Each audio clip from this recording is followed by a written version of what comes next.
പറഞ്ഞത് ആരാണ്? പൗലോസിലൂടെ പരിശുദ്ധാത്മാവാണ് പറഞ്ഞത്. പക്ഷെ നമ്മൾ ഈ ആരാധനയിലൊക്കെ ഇരിക്കുമ്പോൾ ആ വിഷയം ഒന്ന് ടാർഗറ്റ്, നിങ്ങൾ കടങ്ങളല്ല ടാർഗറ്റ് ചെയ്യേണ്ടത്. കടങ്ങൾ 1 കോടി 2 കോടി കടങ്ങൾ 3 കോടി 4 കോടി കടങ്ങളൊക്കെ ഉള്ള ആൾക്കാർ ഒരു ഒറ്റ പ്രാർത്ഥന കൊണ്ട് ലിഫ്റ്റ് ചെയ്യണത് ഞാൻ കണ്ടിട്ടുണ്ട്. അല്ല, നമ്മുടെ പോലെ ലക്ഷങ്ങൾ കടമല്ല, കോടികൾ കടമുള്ളവർ ഈ ഉടമ്പടി പ്രാർത്ഥന കൊണ്ട് സെക്കൻഡുകൾ കൊണ്ട് ലിഫ്റ്റ് ചെയ്യണത് നമുക്ക് സാക്ഷ്യമായി കിട്ടിയിട്ടുണ്ട്. കഴിഞ്ഞ ദിവസങ്ങളിൽ എനിക്കൊരാൾ 30 ലക്ഷം രൂപ തന്നു. 30 ലക്ഷം രൂപ. അപ്പോൾ നിങ്ങളവർക്ക് ഇത്ര പെട്ടെന്ന് ഇത്രയും കാശ് കൊടുത്തു തന്നു. ഞാൻ വാങ്ങിച്ചതല്ല, ശരിക്കും പറഞ്ഞാൽ എൻ്റെ ഒരു പ്രോജക്റ്റിന് വേണ്ടി തന്നതാണ്. കാരണം ഞാൻ ഇത് കൂടാതെ ഇത് നമ്മുടെ സ്പിരിച്വൽ മിഷൻ കൃപാസനം തുടങ്ങിയ കാലത്ത് സ്പിരിച്വൽ മിഷൻ അതായത് 1992 ഇത് സ്ഥാപിക്കുമ്പോൾ കൃപാസനം രജിസ്റ്റർ ചെയ്യുമ്പോൾ ഇതൊരു ധ്യാന കേന്ദ്രമായിട്ടല്ല രജിസ്റ്റർ ചെയ്തിരിക്കുന്നത്. അങ്ങനെ അല്ലായിരുന്നു അമ്മ എൻ്റെ ഉള്ളിൽ തന്നത്. വ്യക്തികളുടെ ജീവിത നവീകരണത്തിൽ ഊന്നിയ കുടുംബ സുസ്ഥിതിക്കും സാമൂഹ്യക്ഷേമത്തിന് വേണ്ടി പ്രവർത്തിക്കുന്ന ആത്മീയ സാംസ്കാരിക വേദി എന്നാണ് ഇത് ഗവൺമെൻറ് രജിസ്റ്റർ ചെയ്തിരിക്കുന്നത് 92. അപ്പോൾ സാംസ്കാരിക വേദിയാണിത്, അതേസമയം തന്നെ ആത്മീയ വേദിയാണ്. വ്യക്തികളുടെ ജീവിത നവീകരണമുണ്ട്, കുടുംബ സുസ്ഥിതിയുണ്ട്. ഈ ശുശ്രൂഷകളെല്ലാം ഈ കാലങ്ങളെല്ലാം തുടർന്നുകൊണ്ടിരിക്കുകയാണ്, ഒരു മാറ്റവും ഇല്ലാതെ. ഒഖിയുടെ കാലാവസ്ഥ ഡിഫറൻസ് വന്നില്ലേ ഇവിടെ? ഇപ്പോൾ നമ്മുടെ കാലാവസ്ഥ വ്യതിയാനം വന്നില്ലേ, ക്ലൈമറ്റ് ഡിഫറൻസ്. അതിൻ്റെ പേരിൽ ഇപ്പോഴും ഇടികുടുങ്ങിയൊക്കെ കൊണ്ടിരിക്കുകയാണല്ലേ. ഇതൊന്നും ഇടികുടുങ്ങുന്ന സമയമല്ലല്ലോ. അപ്പോഴേ ഇതിൻ്റെ ഭാഗമായിട്ട് ഒഖിയിൽ 72 പേര് ഒഖി കൊടുങ്കാറ്റിൽ കാണാതെ പോയായിരുന്നു. ഇവരെക്കുറിച്ച് ഒരു അന്വേഷണവും ഇല്ല, അവരുടെ ഡെഡ് ബോഡി പോലും കിട്ടിയിട്ടില്ല. അപ്പോൾ ഇത്രയും ശാസ്ത്രവും ഇത്രയും ജനാധിപത്യമൊക്കെ വളർന്നൊരു കാലത്ത് മനുഷ്യനിങ്ങനെ കാണാതെ പോയി എന്നൊരവസ്ഥ ഒരു ഭീഷണമായ ഒരു സാഹചര്യമാണ്. അതുകൊണ്ട് ഞാൻ ഹൈക്കോടതി പോയി, പൊതു താല്പര്യ ഹർജിയുമായിട്ട് ഹൈക്കോടതി പോയി. ഈ വിഷയം മാത്രമല്ല, കൊച്ചി തുറമുഖത്തിനെതിരെ കേസ് കൊടുത്ത്. എന്താ കാര്യത്തിൽ ഞാൻ തുറമുഖം വല്ലാർപാടൻ ടെർമിനൽ വന്നതിന് ശേഷമാണ് കടലോരം ഇത്രയും രൂക്ഷമായത്. അവിടെ ആഴപ്പെടുത്തുന്നതനുസരിച്ച് കൊണ്ട് അവരെ ഡിക്ക് ചെയ്ത് ആഴപ്പെടുത്തുന്നതനുസരിച്ച് കൊണ്ട് വെള്ളച്ചാട്ടം ഉണ്ടാകുകയും അത് കറങ്ങിത്തിരിഞ്ഞ് വന്ന് തീരം തുരന്നുകൊണ്ട് പോവുകയും ചെയ്യും. ആ കൊണ്ടുപോയ തീരം കൊണ്ടുപോയി കൊച്ചി തുറമുഖത്തിൻ്റെ പടിഞ്ഞാറ് വശത്തൊരു ദ്വീപ് ഉണ്ടാക്കിയിട്ടുണ്ട്. എന്താണ്, ഇവിടുന്ന് തുറന്നുകൊണ്ട് പോയ തീരം പിന്നീട് വെയിലിറക്ക സമയത്ത് വീണ്ടും പോർട്ടിൽ ചെന്ന് അടിയുകയും അവിടുന്ന് റിലയൻസിൻ്റെ കപ്പൽ വന്ന് ഡ്രഡ്ജ് ചെയ്ത് കൊണ്ടുപോയി പുറംകടലിടുകയും അവിടെ വേറെ ഒരു ദ്വീപ് ഉണ്ടാകുകയും ചെയ്തു. ഇതെല്ലാം കടലോരത്തെ ഗ്രാമങ്ങളാണ്. ഇതിനെക്കുറിച്ച് അന്വേഷണം നടത്തണമെന്നും പറഞ്ഞുകൊണ്ട് ഞാൻ ഹൈക്കോടതിയിൽ പോയി. ഹൈക്കോടതി അത് പോസിറ്റീവായിട്ട് അംഗീകരിച്ചിട്ട് വെർഡിക്റ്റ് പുറപ്പെടുവിച്ചിട്ടുണ്ട്. ഞാനിപ്പോൾ ആ വിഷയത്തിലേക്ക്, നമ്മുടെ വിഷയം അല്ലത്, അത് സാമൂഹ്യമാണ്. എന്താ, ഇത് ആദ്യകാലം മുതലുണ്ടായിരുന്ന മിഷനാണ് സാമൂഹ്യ ഉണർവ്, സാമൂഹ്യ ജാഗ്രത. ഇതുപോലെ സാംസ്കാരിക ജാഗ്രതയുണ്ട്. അത് സഭയുടെ സാംസ്കാരിക കലാപകേന്ദ്രങ്ങൾ നശിച്ചു പോയിക്കൊണ്ടിരിക്കണം. പുത്തമ്പാന, അമ്മാനം, ദേവാസ്തവിളി, പിച്ചപ്പാട്ട്, അണ്ണായിപ്പാട്ട്, ചവിട്ടുനാടകം, ഇങ്ങനെ 9ഓളം കലാരൂപങ്ങൾ മണ്ണടഞ്ഞു പോയിട്ടുണ്ട്. അതെല്ലാം തിരിച്ചു കൊണ്ടുവരാൻ അമ്മ അന്ന് പറഞ്ഞതാണ്. അന്ന് തൊട്ട് അതിന് വേണ്ടി കൂടിയാണ് ഈ പ്രസ്ഥാനം ഉണ്ടാക്കിയത്. അതുകൊണ്ട് ഇതിനു വേണ്ടി ഒരു ഫ്ലോ സ്കൂൾ ചെയ്യാവുന്നതുണ്ട്. ഇപ്പോൾ പണിതുകൊണ്ടിരിക്കുകയാണ് കടലോരത്ത്. എറണാകുളത്തിൻ്റെയും ആലപ്പുഴയുടെയും ജില്ലയുടെ അതിർത്തിയിൽ ഒരു കേരള കോസ്റ്റൽ ഫ്ലോ സ്കൂള്. അപ്പോൾ അതിൻ്റെ അകത്ത്, ആ കെട്ടിടത്തിൻ്റെ അകത്ത് ഒരാൾ താമസിക്കുന്നുണ്ട്. അയാളെ ഒന്ന് മാറ്റി താമസിപ്പിക്കാനാണ് ഞാൻ ഈ 30 ലക്ഷം രൂപ എനിക്ക് തന്നത്. അത് വെറുതെ തന്നതല്ല. ഞാനൊരു സ്ഥലത്ത് പോയിരുന്ന് പ്രയാസത്തിൻ്റെ ഒരു കാലത്ത് 6 ദിവസം അടുപ്പിച്ച് ജപമാല ചൊല്ലിയപ്പോൾ ആ ഹോട്ടൽ വിറ്റുപോയി. അയാൾക്ക് 3-4 കോടി കടം ഉണ്ടായിരുന്നു. 4 കോടി കടത്തിൻ്റെ ഇൻട്രസ്റ്റ് ഉണ്ടായിരുന്നു. അപ്പോൾ എനിക്ക് കോവിഡ് വന്ന്, അപ്പോൾ ഞാൻ ക്വാറൻറ്റൈനിൽ പോയതാണ്. ക്വാറൻറ്റൈൻ ചെന്ന് ആ ഹോട്ടലിൽ പോയിരുന്ന് പ്രാർത്ഥിച്ചപ്പോൾ ആ ഹോട്ടൽ 6 ദിവസം കൊണ്ട് വിറ്റുപോയി. അപ്പോൾ ഞാൻ പറഞ്ഞതിൻ്റെ അർത്ഥം എന്താണ്, 12 കൊല്ലമായിട്ട് വിറ്റുപോകാത്ത ഹോട്ടലാണ്. അത് വിറ്റുപോയപ്പോൾ എന്നോട് ചോദിച്ച് അച്ഛന് എന്താ വേണ്ടതെന്ന് ചോദിച്ചു. ഞാൻ പറഞ്ഞു, എനിക്ക് ആ ആളെ ഒന്ന് മാറ്റി താമസിക്കണം. ഭർത്താവിന് 70 വയസ്സുണ്ട്, ഭാര്യയ്ക്ക് 65 വയസ്സുണ്ട്, ഒരു മകനുണ്ട്. എങ്കിലും ആ പ്രായമുള്ള മനുഷ്യനെ നമ്മൾ അവിടെ നിന്ന് ഇറക്കി വിടുമ്പോൾ അയാൾക്ക് ജീവിക്കാനുള്ള മുഖം മുഴുവൻ കൊടുക്കണം. നല്ല ഒരു ചെറിയ വീട്ടിൽ അയാൾ താമസിക്കുന്നത്, ഒക്കെ നല്ലൊരു വീട് വെച്ച് കൊടുക്കണം, വാർത്ത വീട് വെച്ച് കൊടുക്കണം. പിന്നെ അയാൾക്ക് അത് കഴിഞ്ഞിട്ട് സ്ഥലം വാങ്ങിച്ചു കൊടുക്കണം, വേറെ സ്ഥലം വാങ്ങിക്കണം, അയാൾക്ക് ജീവിക്കാനുള്ള മാർഗം കാണിച്ചു കൊടുക്കണം. പിന്നെ എക്സ്ട്രാ ആയിട്ട് മണി കൊടുക്കണം, 5 ലക്ഷം രൂപ എക്സ്ട്രാ കൊടുക്കണം. കാര്യം അപ്പോൾ അയാൾക്ക് അങ്കലാപ്പില്ലല്ലോ, 70 വയസ്സുള്ളൊരു മനുഷ്യനാണ്. അയാൾ അവിടെ നിന്ന് പോകുമ്പോൾ അയാൾക്ക് അങ്കലാപ്പില്ല, നല്ല വീട്ടിൽ താമസിക്കാൻ അയാൾക്ക് നല്ല റോഡ് സൈഡിൽ തന്നെ ഞങ്ങൾ സ്ഥലം വാങ്ങിച്ചു, അപ്പം തന്നെ മേടിച്ചു, റോഡ് സൈഡിൽ തന്നെ വാങ്ങിച്ചു. അപ്പം തന്നെ വീടിന് നിശ്ചയമായി, വീടിനെ ഏൽപ്പിക്കാനുള്ള കോൺട്രാക്ടറിനെ ഏൽപ്പിച്ചു. ഇനി അത് തീരുമ്പോൾ 5 ലക്ഷം രൂപയൊക്കെ കൊടുക്കും. ഇതൊക്കെ നമുക്ക് ഈ നടക്കുന്ന പ്രോജക്റ്റുകളെല്ലാം ചുമ്മാ ഒരു ഉടമ്പടിയിലും ജപമാലയും തീരണതാണ്. ഇതാണ് സന്തോഷത്തോടെ ഇരിക്കാൻ പറഞ്ഞതിൻ്റെ കാരണം. അതായത് 12 കൊല്ലമായി ഹോട്ടൽ വിൽക്കണില്ല. അതിൻ്റെ പലിശ എന്ന് പറഞ്ഞാൽ 40,000 രൂപ വെച്ച് വരും ഒരു മാസം. ഏറ്റവും കുറഞ്ഞ പലിശയാണ്. ഓടിയായ കാരണം പലിശ കുറവാണ്. അയാൾ ബിസിനസ് മാൻ ആയത് കാരണം പലിശ കുറവാണ്. അപ്പോൾ എങ്കിലും ഇത് തന്നെ കൂടി കൊടുക്കണക്കിന് രൂപ പലിശയായിട്ടുണ്ട്. അപ്പോൾ ഒരു കാര്യത്തിനും തീരുമാനം ഇല്ലെന്നൊന്നും വിചാരിക്കരുത്. എന്താ കാര്യം? നീ ദൈവത്തിൻ്റെ തിരുസന്നിധി ഇരിക്കണം. എന്നെപ്പോലെ തന്നെ പ്രാർത്ഥിക്കുന്ന ഒരാളാണ് അങ്ങേര്. അപ്പോൾ അതുകൊണ്ട് നമ്മൾ ഞാനും നിങ്ങളും പ്രാർത്ഥിക്കുകയാണെങ്കിൽ തീർച്ചയായിട്ടും നിങ്ങളുടെ വിഷയത്തിനെല്ലാം എന്ത് വിഷയമായാലും ചീഞ്ഞ കേസായാലും ഈ ആധ്യാത്മികയുടെ അടിസ്ഥാനത്തിൽ അമ്മ മാതാവ് ജീവനോടെ പ്രത്യക്ഷപ്പെട്ട് നിത്യം ആരാധന നടത്തുന്ന ഈ ആധ്യാത്മികത, ഉടമ്പടി ആധ്യാത്മികത അടിസ്ഥാനത്തിൽ നിങ്ങളുടെ ജീവിതകാര്യത്തിന് തീരുമാനം ഉണ്ടാകും. ഇന്ന് അല്ലെങ്കിൽ ഏറ്റവും അടുത്ത ദിവസങ്ങളിൽ. സ്തുതിക്കട്ടെ ഹല്ലേലൂയ. പറഞ്ഞു വന്ന വിഷയം എന്ന് വെച്ച് കഴിഞ്ഞാൽ, നിങ്ങൾ നെഞ്ചത്തെ കട്ടിയുമായിട്ട് നടക്കുന്ന കാര്യങ്ങളൊക്കെ നിങ്ങൾ അത്രയും ഭാരം ഈ സംഭവത്തിനില്ല. നിങ്ങൾ ഇല്ലാത്ത ഭാരം വല്ലാതെ അനുഭവിക്കേണ്ട ആൾക്കാരാണ്. അത്രയും ഭാരമില്ല ഈ വിഷയത്തിന്. ഇപ്പം 54 വയസ്സായിട്ടുള്ള ചേടുത്തി പ്രസവിച്ച കാര്യം കഴിഞ്ഞ മാസങ്ങളൊക്കെ ഞാൻ പറയുന്നുണ്ടായിരുന്നു അല്ലേ. 54 വയസ്സുള്ള ആൾ പ്രസവിക്കുക. അപ്പോൾ അങ്ങ് പ്രസവിക്കാൻ തോന്നുക എന്ന് തന്നെ പറഞ്ഞതാണ് അതിന് വലിയ കാര്യമാണ്. അതെന്താണ് അങ്ങനെ തോന്നണത്? ഭയങ്കരമായ സങ്കടമായ ഒരു അവസ്ഥ അവർക്ക് വന്ന്. എന്താണ്? അവിടെ 21 വയസ്സുള്ള മകൻ വണ്ടി ഇടിച്ച് മരിച്ചു. അപ്പോൾ സ്വാഭാവികമായി ഒരു മകനേ ഉള്ളൂ, അവൻ വണ്ടി ഇടിച്ച് മരിച്ചാൽ നിങ്ങളൊന്ന് ചിന്തിച്ച് നോക്കിയേ. ഞാൻ എപ്പോഴും അത് ഇരുന്ന് ചിന്തിക്കും. കാര്യം അത് കഴിഞ്ഞ മാസം സംഭവിച്ച സാക്ഷ്യമാണത്. ഉടമ്പടിയുടെ സാക്ഷ്യങ്ങളൊക്കെ ഇതുപോലെ വേറെ ഒരു ലെവൽ സാക്ഷ്യങ്ങളാണ്. അതാണ് മറ്റ് പ്രാർത്ഥനകളും ഉടമ്പടിയും തമ്മിലുള്ള വ്യത്യാസം. വേറെ ഒരു ലെവലാണിത്. എൻ്റെ സാക്ഷ്യങ്ങളെല്ലാം ഉടമ്പടി വൃത്തിയും മെനോട്ട് എടുക്കുന്നുണ്ടെങ്കിൽ വേറെ ഒരു ലെവലാണ്. ഒന്ന് പ്രാർത്ഥിച്ച കർത്താവ് ദൈവമേ, ഉടമ്പടി അതിന്റെ തനതായ വിശ്വാസത്തോടെ വിശ്വസ്തയോടെ പ്രാബല്യത്തിൽ വരുത്തുവാൻ അഥവാ പ്രയോഗിക്കുവാൻ ഞങ്ങളെ അഭിഷേകം ചെയ്യണം. ഇപ്പോൾ അഭിഷേകം ചെയ്യണം. ശ്രുതികട്ടെ.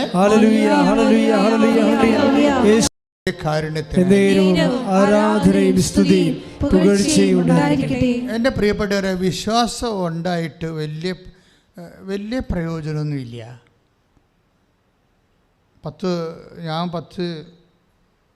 21 ലക്ഷത്തോളം ആൾക്കാരെ കൗൺസിൽ ചെയ്തിട്ടുള്ളത് ഞാൻ എപ്പോഴും പറയും. അത് നിങ്ങൾക്ക് എൻ്റെ കാര്യങ്ങൾ മനസ്സിലാക്കാൻ വേണ്ടി പറയണതാണ്. പക്ഷേ എങ്കിലും ഇപ്പോഴും ഞാൻ പറഞ്ഞ വിശ്വാസം ഉള്ളത് കൊണ്ട് മാത്രം വലിയ കാര്യങ്ങളൊന്നുമില്ല. നമ്മളെ ഗതി പിടിക്കാത്തതിൻ്റെ കാരണം ഈ വിശ്വാസം മാത്രം പ്രയോഗിക്കുന്ന കൊണ്ടാണ്. പറഞ്ഞാൽ മനസ്സിലായില്ലേ? നിങ്ങളവർക്കും വിശ്വാസമല്ലേ എല്ലാം? വിശ്വാസം ഒരു പുല്ലുമല്ല. നമ്മളൊക്കെ പരസ്യം വരെ കേട്ടില്ല, വിശ്വാസമല്ലേ എല്ലാം. വിശ്വാസം ഒരു പുല്ലുമല്ല. വിശ്വാസം മെയിൻറ്റെയിൻ ചെയ്തില്ലെങ്കിൽ നമ്മൾ പണി മേടിക്കും. വിശ്വാസം കൊണ്ട് ഹെവി ഡ്യൂട്ടി എടുക്കാൻ വലിയ പാടാണ്. വിശ്വാസമല്ല വിഷയം. ഉടമ്പടി വരുമ്പോൾ നമ്മളെപ്പോഴും ശ്രദ്ധിക്കേണ്ടത് വിശ്വസ്തതയാണ്. ഫിഡലിറ്റി, ഫെയ്ത്ത് അല്ല, ഫിഡലിറ്റി. ഇത് നിങ്ങൾ അറിഞ്ഞില്ലെങ്കിൽ നമ്മളെല്ലാ കാര്യങ്ങളും ഇങ്ങനെ ABCD വിശ്വാസിയായിട്ടിരിക്കും. അങ്ങനെ മരിക്കുകയും ചെയ്യും. ചെറിയ കാര്യങ്ങളൊക്കെ നടന്ന് മരിക്കും. വിശ്വാസം എന്ന് പറഞ്ഞാൽ എന്താണ്? വലിയ കാര്യങ്ങൾ ചെയ്യുന്നതാണ്. മറിയത്തിൻ്റെ ആധ്യാത്മികത എന്താ പറയണത്? ഇപ്പോൾ 1:49 ശ്രുതികട്ടെ. ലുക്ക 1:49 ശ്രുതികട്ടെ. ഹല്ലേലൂയ വായിച്ചോളൂ. ശ്രുതികട്ടെ. ഹല്ലേലൂയ.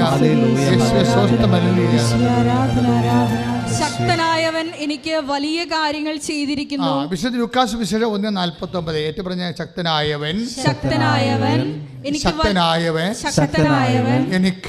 എനിക്ക് വലിയ കാര്യങ്ങൾ ചെയ്തിരിക്കുന്ന.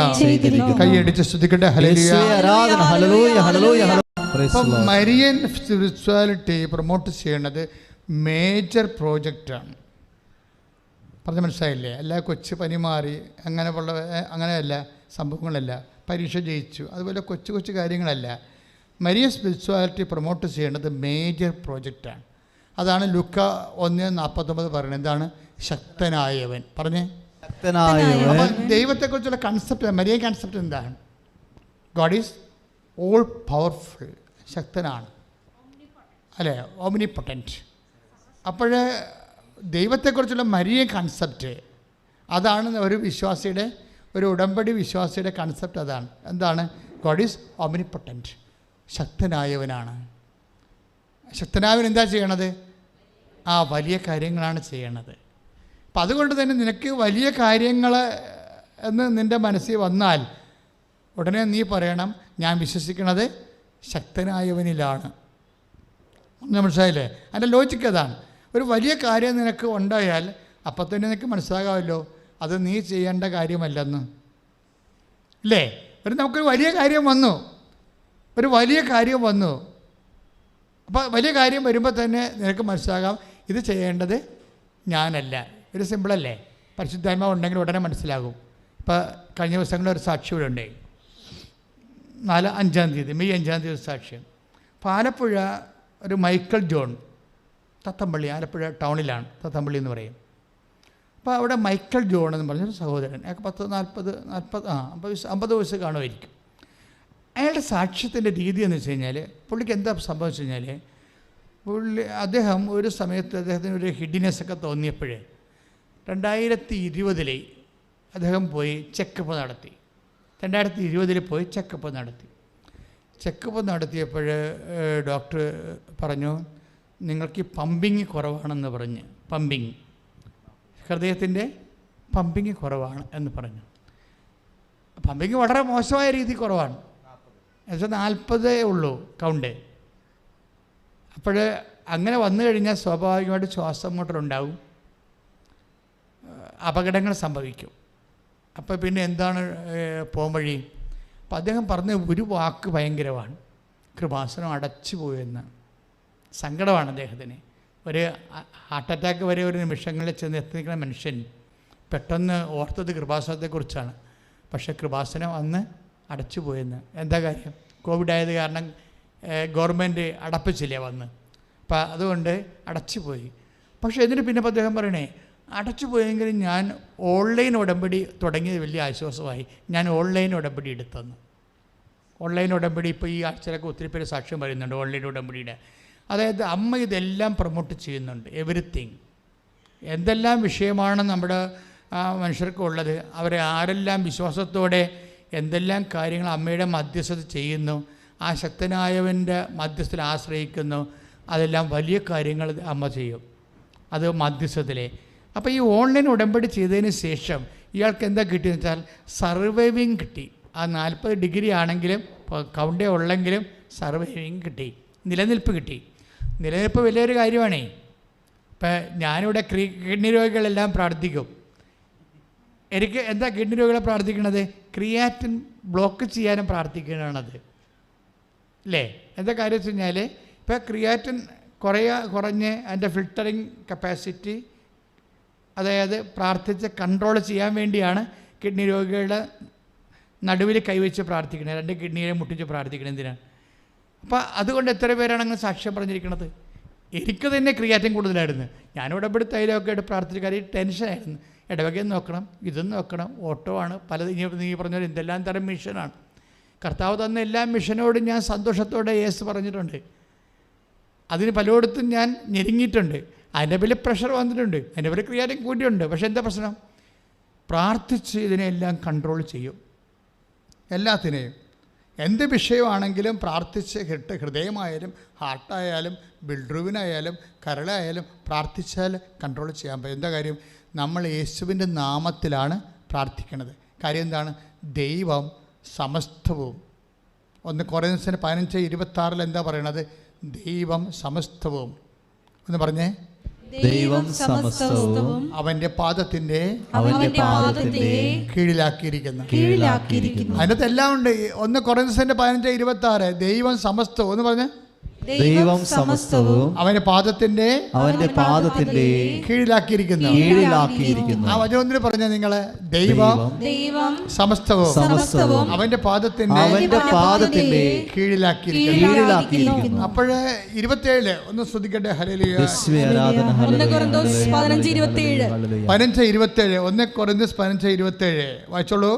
ദൈവം സമസ്തവും അധീനമാക്കി തന്റെ പാദത്തിന് കീഴാക്കിയിരിക്കുന്നു. Praise the Lord. അതാണ് പ്രശ്നം. അതായത് ചങ്കായാലും കരളായാലും കിഡ്നിയായാലും ജപ്തിയായാലും നോട്ടീസായാലും കേസായാലും കടമായാലും സമസ്തവും എന്നാണ് പറഞ്ഞിരിക്കുന്നത്. ദൈവം സമസ്തവും. ആ ഒരു ബോധം ഉണ്ടാകണം.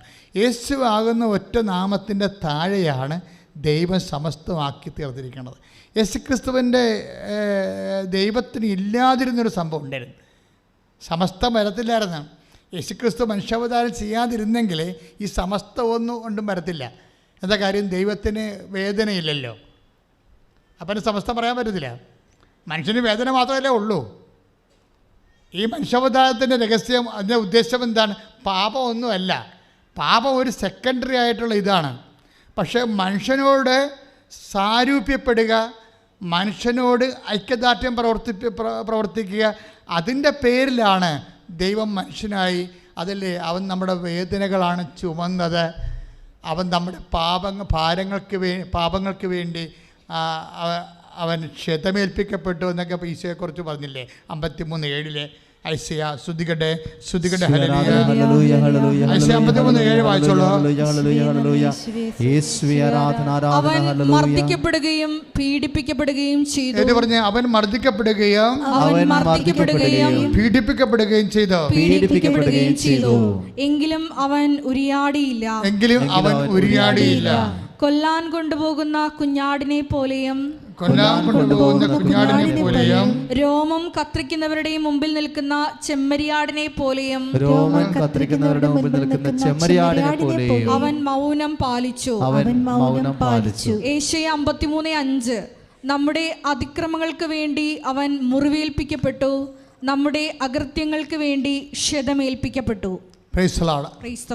അതായത് നമ്മുടെ ഭാരങ്ങളും നമ്മുടെ അതിക്രമങ്ങളും എല്ലാം അവൻ ഒരു കുരിശായി മുൾക്കിരീടമായി സ്വന്തം ശരീരത്തിൽ ഏറ്റെടുത്തപ്പോഴാണ് സമസ്തത്തിൻ്റെ എന്നിട്ടാണ് അവൻ ഉയർത്തെഴുന്നേറ്റിരിക്കുന്നത്.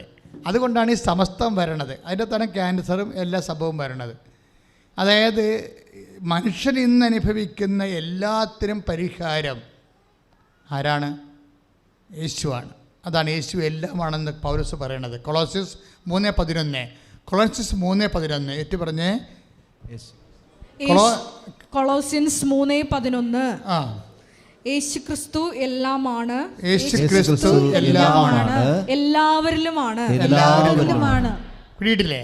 അപ്പം യേശുക്രിസ്തു എല്ലാം ആകണം എപ്പോഴാണ്?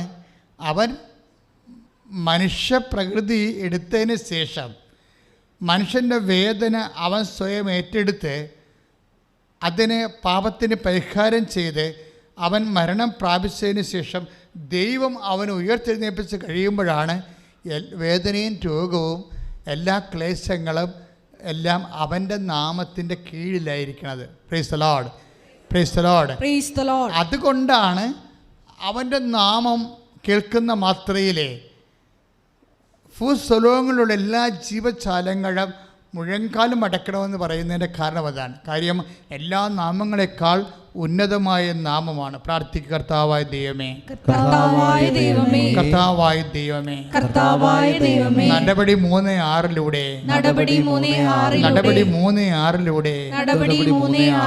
ഞങ്ങൾ പ്രാർത്ഥിക്കുന്നു. പൊന്നും വെള്ളിയും എൻ്റെ കയ്യിലില്ല, എനിക്കുള്ളത് ഞാൻ നിനക്ക് നൽകുന്നു. യേശുവിന്റെ നാമത്തിലെ, യേശുവിന്റെ നാമത്തിലെ കർത്താവായ യേശുവിന്റെ നാമത്തില് യേശുവിന്റെ നാമത്തില് കർത്താവായ യേശുവിന്റെ നാമത്തില് കർത്താവായ യേശുവിന്റെ നാമത്തില് ഞാൻ എഴുന്നേറ്റ് നടക്കും. എഴുന്നേറ്റ് നടക്കും. ഞാൻ ഈശോയുടെ നാമത്തില് ഞാൻ ഈശോയുടെ പ്രഖ്യാപിക്കുന്നു. ഞാൻ എഴുന്നേറ്റ് നടക്കും. ഞാൻ എഴുന്നേറ്റ് നടക്കും. പൊന്നില്ലെങ്കിലും വെള്ളിയില്ലെങ്കിലും ഞാൻ ക്ഷീണിതനാണെങ്കിൽ ഞാൻ അമ്മയുടെ മധ്യസ്ഥത്തില് യേശുവിന്റെ നാമത്തില് പ്രഖ്യാപിക്കുന്നു. ഞാൻ എഴുന്നേറ്റ് നടക്കും. ശ്രുതികട്ടെ, ശ്രുതികട്ടെ, ശ്രുതികട്ടെ. സ്തുതിയും പുകഴ്ചയും ഉണ്ടായിരിക്കട്ടെ. അപ്പൊ യേശുവിന്റെ നാമം കർത്താവിന്റെ ഉത്ഥാനത്തോടു കൂടി വലിയ നാമമായി മാറി എന്ന് വെച്ച് കഴിഞ്ഞാൽ എല്ലാവരുടെയും എല്ലാ കാര്യങ്ങളും. കൊളോസ്യസ് 3:11 എന്താ വായിച്ചത്? അവൻ യേശു എല്ലാമാണ്, പിന്നെന്താ എല്ലാവരിലുമാണ്, അല്ലേ? Including non Christians. അല്ല, ക്രിസ്ത്യൻസിൻ്റെ മാത്രമല്ല. അതുകൊണ്ട് ഈ ഉടമ്പടി എടുക്കുന്ന ആൾക്കാർ ക്രൈസ്തവരല്ല കൂടുതൽ ആൾക്കാർ സാക്ഷ്യം പറയണത്. എന്താ കാര്യം? യേശു എല്ലാവരിലുമാണ്, എല്ലാമാണ്. എല്ലാവരും അതിൻ്റെ അകത്ത് എല്ലാം ഉണ്ടല്ലോ. പിന്നെ IELTS, MOH, അതും എല്ലാ പരിപാടിയും അതിൻ്റെ അകത്തുണ്ട്. നിൻ്റെ തലവേദന, ക്യാൻസർ, നിൻ്റെ നിത്യജീവൻ ആണല്ലോ ഏറ്റവും അവസാനം. അതുവരെ എല്ലാമാണ്.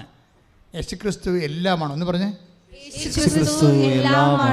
എല്ലാവരിലുമാണ്, എല്ലാവരിലുമാണ്. അപ്പം ഈ എല്ലാവരിലും ആയത് എങ്ങനെയാണ്? അവൻ്റെ മനുഷ്യാവതാരത്തോടെയും കുരിശുമരണത്തോടെയുമാണ് അവൻ എല്ലാവരുടേതും ആയത്. അതുകൊണ്ടാണ് ആദ്യം തന്നെ മാലാഖ അമ്മയോട് പറയണത് എന്താണ്?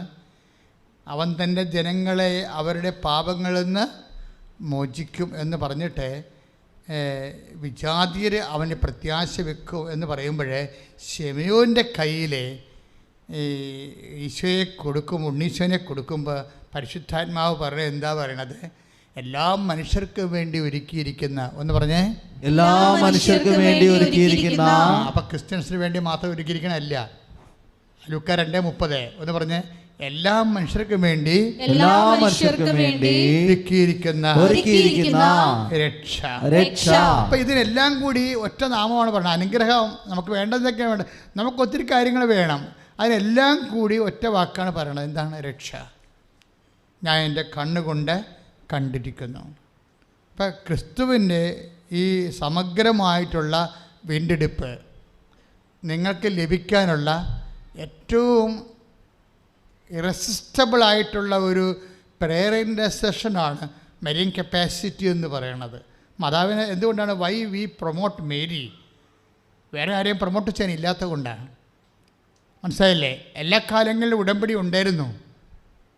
എല്ലാ കാലങ്ങളിലും നോഹിൻ്റെ കാലത്ത് ഉടമ്പടി ഇല്ലായിരുന്നു. നോഹൻ ദൈവമായിട്ട് ഉടമ്പടിയില്ല ചെയ്തത്. അതിൽ നമ്മൾ പച്ചത്തിരിയായിട്ടിരിക്കണേ. നമ്മുടെ ഉടമ്പടി ഒരു പച്ചത്തിരിയാകാൻ കാര്യം എന്താണ്? നോഹിനോട് ഉടമ്പടി ചെയ്ത് പ്രളയം കഴിഞ്ഞപ്പോഴേ, പ്രളയം കഴിഞ്ഞില്ലേ, ആ സമയത്ത് എല്ലാം ചീഞ്ഞു പോയില്ലേ, ചീഞ്ഞു പോയില്ലേ.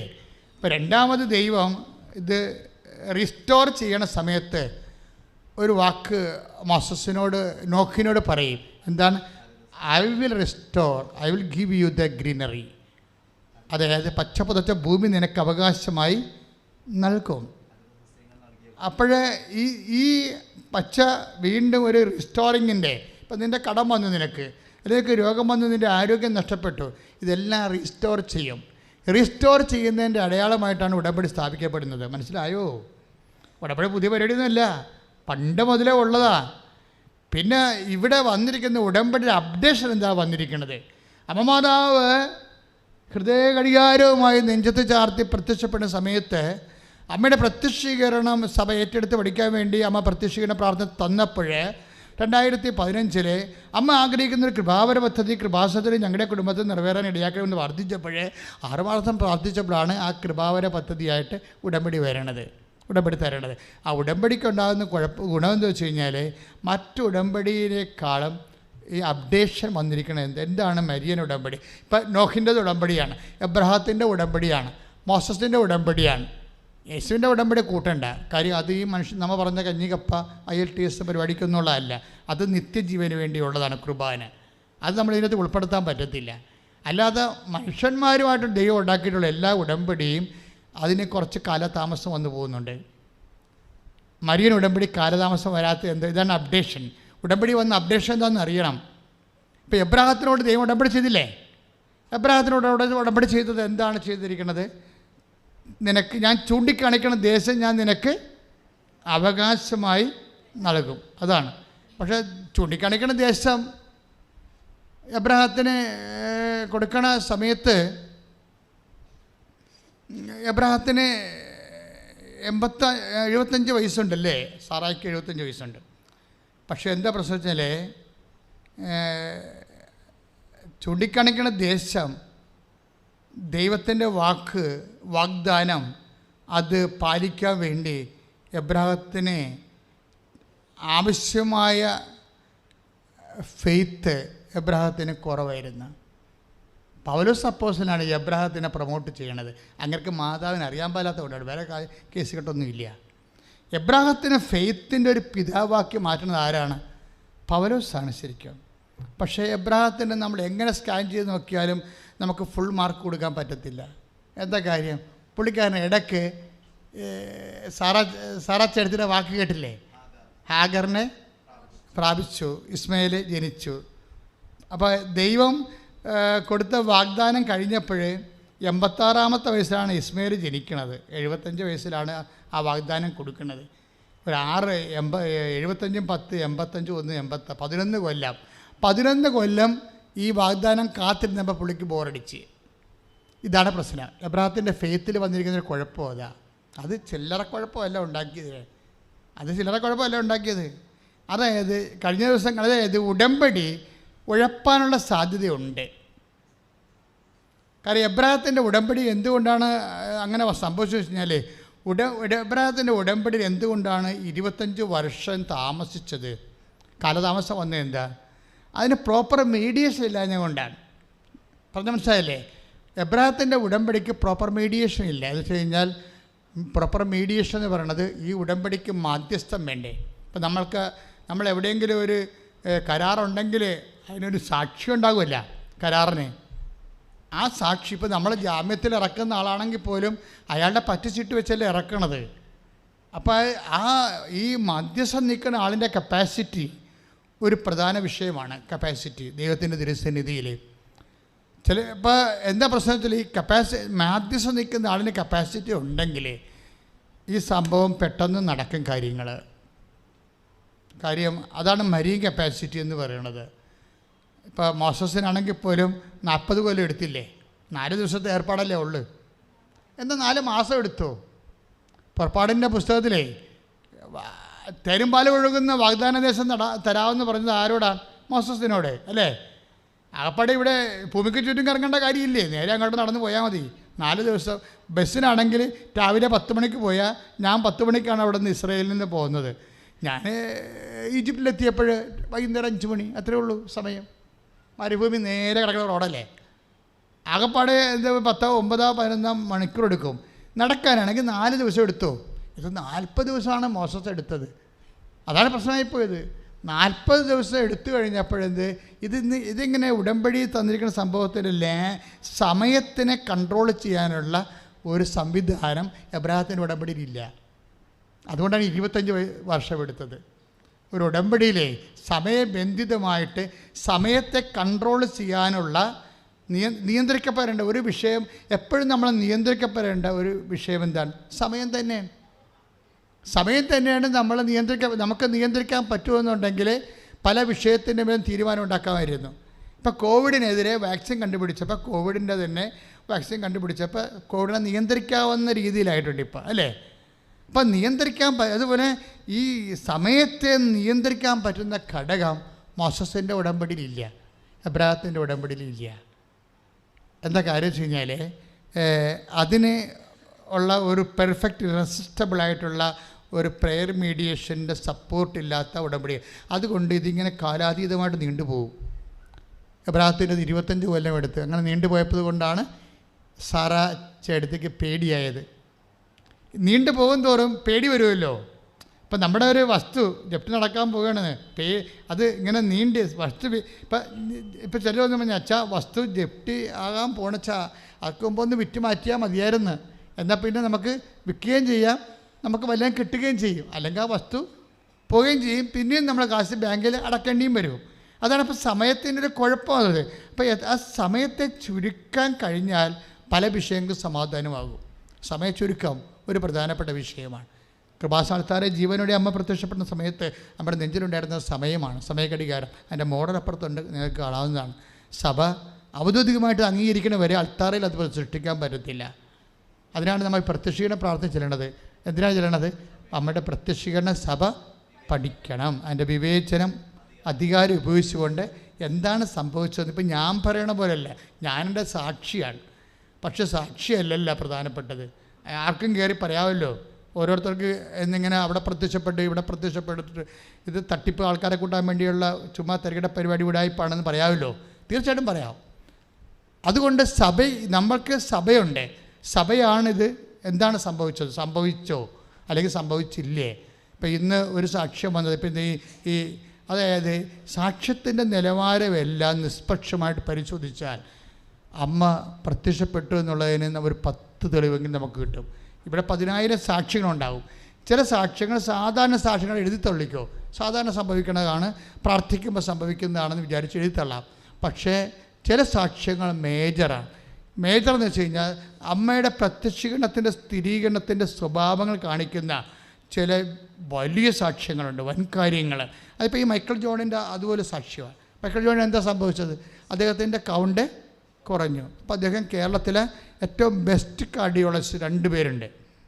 അയാൾ 2 പേരെയും പോയി ഒരാളെ ഒപ്പീനിയൻ എടുത്ത് 2 ആളെ സെക്കൻഡ് ഒപ്പീനിയന്, അതുപോലെ തന്നെ ആ ഹോസ്പിറ്റലിൽ തന്നെ ആ 2 ഹോസ്പിറ്റൽ മാറിയിട്ട് അവിടുത്തെ മെയിൻ കാർഡിയോളജിസ്റ്റിനെ കാണിച്ചിരിക്കുന്നത്. കാണിച്ചാൽ പറഞ്ഞ്, സാറേ ഇത് പ്രശ്നമുള്ളത് എൻ്റെ കൗണ്ട് ഒരിക്കലും 6 കൊല്ലമായിട്ട് കൂടണില്ല, ഇതിങ്ങനെ തന്നെ നിൽക്കുകയാണ്.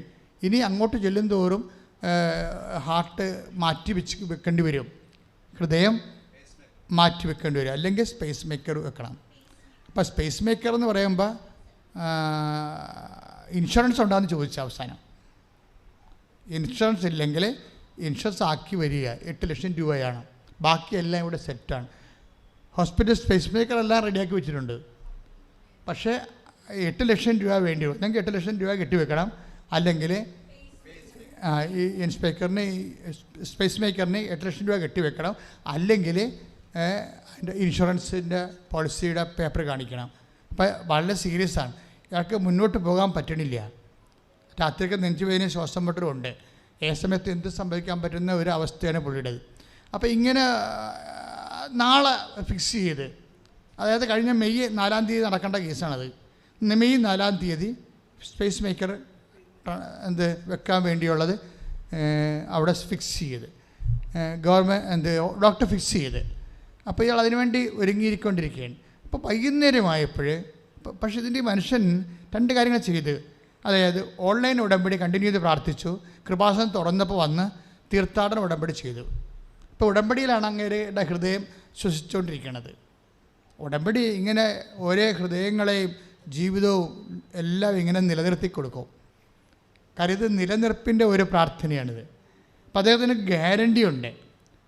അപ്പോൾ ആ ഗ്യാരണ്ടിക്ക് പറ്റുന്ന രീതിയിലുള്ള ഭയങ്കര ഇൻവെസ്റ്റ്, അങ്ങേർക്ക് ഭയങ്കര ഈ വിശ്വാസമാണ് അമ്മയുടെ കപ്പാസിറ്റിയിൽ, മധ്യസ്ഥ കപ്പാസിറ്റിയിൽ വല്ലാത്ത വിശ്വാസമുള്ളൊരു മനുഷ്യനാണ്.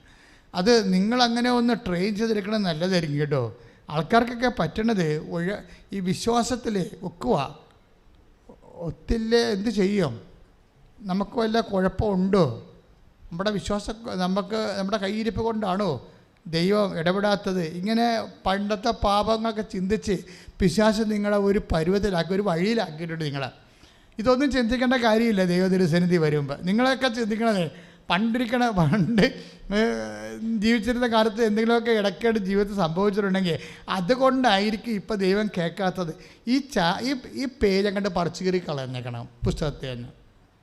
ഈ പേജ് കിടക്കണമെന്ന് കാര്യം ഈ പുസ്തകം മൊത്തം തെറ്റാണെന്നുള്ള ഒരു ധാരണ വരും. പണ്ട് എനിക്കുണ്ടാകുന്ന ഒരു പരിപാടിയാണ്. ഞാൻ കുനുകുന ഓവർ റൈറ്റിങ് എഴുതി വരുമ്പോൾ ആ പേജ് മോശമാണെങ്കിൽ ഞാൻ വലിച്ചേരിക്ക് ദൂരക്കളയും. എന്തിനാണ് അതിൻ്റെ അകത്ത് നമ്മൾ തുറക്കുമ്പോൾ ഈ തെറ്റ് കണ്ടുകൊണ്ടിരിക്കും. വേണ്ട ആവശ്യമില്ല, കീറിക്കളഞ്ഞേക്കണം. ഇതുപോലെ ദൈവത്തെക്കുറിച്ച് നിങ്ങൾക്ക് തെറ്റായ ധാരണ ഉണ്ടെങ്കിൽ ആ പേജ് കീറിക്കളയുന്നതാണ് നല്ലത്. കാര്യം എൻ്റെ പാപങ്ങൾ, എൻ്റെ പൂർവികരുടെ പാപങ്ങൾ, ആനകൂന, എന്തെല്ലാം മനുഷ്യനെ മൂക്കുകൊണ്ട് എന്തെല്ലാം ആവരപ്പിച്ചിട്ടുണ്ട്. എന്താ കാര്യം? ഇങ്ങനെ പൂർവികരുടെ പാപങ്ങളും അല്ലാത്ത പാപങ്ങളും കുറേ ദോഷങ്ങളൊക്കെ പറഞ്ഞ് മനുഷ്യനെ പിരികേറ്റി അവനെ ഭ്രാന്ത് പിടിപ്പിച്ച് 2 ചെമ്പരത്തിപ്പൂവും വെച്ചുകൊണ്ടാണ് ചില ധ്യാനകേന്ദ്രങ്ങൾ ആൾക്കാരെ പുറത്തിറക്കണത്. പാപം പറഞ്ഞ് ചെമ്പരത്തിപ്പൂ തലയെ വെച്ചിട്ട് നടത്തുന്നുണ്ട്. ഇവിടെ ഒരു വെച്ചാൽ അപ്പം ധ്യാനം വേറെ ഒരു കുഴപ്പം ഇവനില്ല, ഇവൻ ധ്യാനം കൂടിയ പ്രശ്നം മാത്രമേ ഉള്ളെന്ന് പറയും. എന്താ കാര്യം? പാവബോധം അടിച്ച് തലയെ കയറ്റിയിട്ടിടല്ല, ഇവനൊരു പരുവായിരിക്കുകയും ആവശ്യമില്ലാത്ത ഒരു പാവബോധം തലക്കയറ്റരുത്. നിങ്ങളുടെ കയ്യിൽ നിന്ന് അറിഞ്ഞോ അറിയാതെയോ ചിലപ്പോൾ കയ്യിരിപ്പ് കൊണ്ട് തന്നെ എന്തെങ്കിലും സംഭവിച്ചാൽ അത് കേൾക്കാനും നോക്കാനും പറയാനും അന്വേഷിക്കാനും നിങ്ങളെ വീണ്ടെടുക്കാനും നിൻ്റെ യേശു ഇന്നും ജീവിച്ചിരിക്കുന്നുണ്ട്. അമ്മയോട് മാലാഖ പറഞ്ഞത് എന്താണ്? അവൻ തൻ്റെ ജനങ്ങളെ അവരുടെ പാപങ്ങളിൽ നിന്ന് എന്താണ് വെട്ടിക്കുരുവെന്നാ അല്ല, മോചിപ്പിക്കുമെന്നാണ്. ഇത് വെരി സിമ്പിളല്ലേ? എന്തിനാ ആൾക്കാരെ പഠിപ്പിക്കണേ? എന്തെന്നാ മംഗളവാർത്ത, സന്തോഷ വാർത്ത എന്താണ് മാതാവിനോട് പറഞ്ഞത്? അവൻ തൻ്റെ ജനങ്ങളെ എന്ന് വെച്ചാൽ തന്നെ വിശ്വസിക്കുന്നവരെ, ആരായാം, അത് ക്രിസ്ത്യാനിയാകാം അല്ലാതായിരിക്കാം, യേശുക്രിസ്തു വിശ്വസിക്കുന്ന വ്യക്തി അവൻ്റെ തന്നെ ജനങ്ങളെ അവരുടെ പാപങ്ങളിൽ നിന്ന് മോചിക്കുക. കർത്താവ് എന്താ പറഞ്ഞ? സന്തോഷത്തോടെ ഇരിക്കുക. പിന്നെന്താണ്? 1 Corinthians 5:16 വചനമില്ലേ? സന്തോഷത്തോടെ ഇരിക്കുക. പിന്നെന്താണ്? ഇടതവില്ലാതെ പ്രാർത്ഥിക്കുക. ഇതാണ് എല്ലാ കാര്യങ്ങൾക്കും നന്ദി പ്രകാശിപ്പിക്കാൻ. ജപ്തി നടപടി കൊണ്ടുവന്ന് വാതിൽപ്പുറത്ത് ഒട്ടിച്ചാലും പരിശുദ്ധ വചനം എന്ത് പറയും? നന്ദി പ്രകാശിപ്പിക്കാൻ പറയും. ഈ കുറച്ച് പോയിന്റ് ജപ്തിയാണെന്ന് പറഞ്ഞോണ്ടേ വില്ലേജ് ഓഫീസർ കൊണ്ടുവന്ന് കഥകെ നമ്മുടെ ഡേറ്റ് ഇട്ട് ഫിക്സ് ചെയ്താലും നീ എന്താ പറയണം? ചെണ്ടക്കൊട്ടി വരുമെന്ന് പറഞ്ഞാലും നീ എന്താ പറയണം? നന്ദി പ്രകാശിപ്പിക്കാൻ പറയും. എന്താ കാര്യം? ഇവന്മാർ ആരെയും കണ്ടുകൊണ്ടല്ല നിന്നെ സൃഷ്ടിച്ചിരിക്കണം. നിങ്ങൾ ഭൂമിയിൽ ആരും പിതാവെന്ന് വിളിക്കരുത്. I am your father, the everlasting father. കൈയടിച്ച് കർത്താവിനെ സ്തുതിക്കട്ടെ. Hallelujah, hallelujah, hallelujah, hallelujah, hallelujah. നിത്യനായ പിതാവ്, നിത്യനായ പിതാവ്, നിത്യനായ പിതാവ്. അതായത് എനിക്ക് എപ്പോഴും തോന്നിയിട്ടുള്ള ഒരു കാര്യമാണ്, ദൈവം ഒരു കാര്യം തീരുമാനിച്ചു കഴിഞ്ഞാൽ നമ്മൾ എത്ര പൊട്ടത്തരങ്ങൾ കാണിച്ചാലും ശരി, കർത്താവ് പതുക്കെ ഈ ആട് അങ്ങോട്ടും ഇങ്ങോട്ടൊക്കെ തിരിഞ്ഞു പോകുമല്ലോ അല്ലേ? അപ്പോൾ ഇടയൻ ആ വലിയ വടി കൊണ്ട് ഇതിനെ തടുത്ത് അതിനെ വഴിക്ക് കൊണ്ടുവരൂ. ഇതൊരു വഴി നടത്തലാണ്. ഇതുപോലെ ഈ മൈക്കൽ ജോൺ എന്ന് പറഞ്ഞ മനുഷ്യനില്ലേ, അദ്ദേഹത്തിന് നാളെ സ്പേസമൊക്കെ വെക്കണം. അതായത് ഈ മാസം മെയ് 5-ാം തീയതി. അപ്പോൾ മെയ് 4-ാം തീയതി വൈകുന്നേരം അദ്ദേഹം ഒരു ചെക്കപ്പ് നടത്തണം. അതിൻ്റെ റിപ്പോർട്ട് രാവിലെ ഹോസ്പിറ്റലിൽ കൊണ്ടുചെല്ലണം. ആ റിപ്പോർട്ട് അദ്ദേഹത്തിൻ്റെ ഈ ലാസ്റ്റ് ECG അങ്ങനെ കുറച്ച് കാര്യങ്ങളാണ്. പിന്നെ അതിൻ്റെ ബ്ലഡ് ഷുഗർ അങ്ങനെ കുറേ കാര്യങ്ങൾ ടെസ്റ്റ് ചെയ്യാൻ വേണ്ടി അദ്ദേഹത്തെ നാട്ടിലെ എപ്പോഴും ടെസ്റ്റ് ചെയ്യുന്ന ഡോക്ടറിൻ്റെ അടുത്ത് ചെല്ലുമ്പോൾ എന്താ സംഭവിച്ചാൽ, അദ്ദേഹം മുറിയിലോട്ട് കയറുമ്പോൾ അദ്ദേഹം മൊബൈൽ ഓഫ് ചെയ്ത് അവിടെ ചെന്ന് ഡോക്ടറോട് സംസാരിക്കുന്ന സമയത്ത് ഇത് അടിക്കരുതല്ല, അതുകൊണ്ട് മാന്യതയ്ക്ക് അദ്ദേഹം ഓഫ് ചെയ്ത് അകത്ത് കയറിയപ്പോഴാണ്, പാർലറിൽ കയറിയപ്പോഴാണ് അവിടുത്തെ ഒരു സാധാരണ വെയിറ്റർ, ഒരു കസ്റ്റോഡിയനുണ്ട്, അദ്ദേഹം വന്ന് പറഞ്ഞ് വെയിറ്റ് ചെയ്യട്ടോ ഡോക്ടർ ഇത്തിരി താമസിക്കുമെന്ന് പറഞ്ഞു.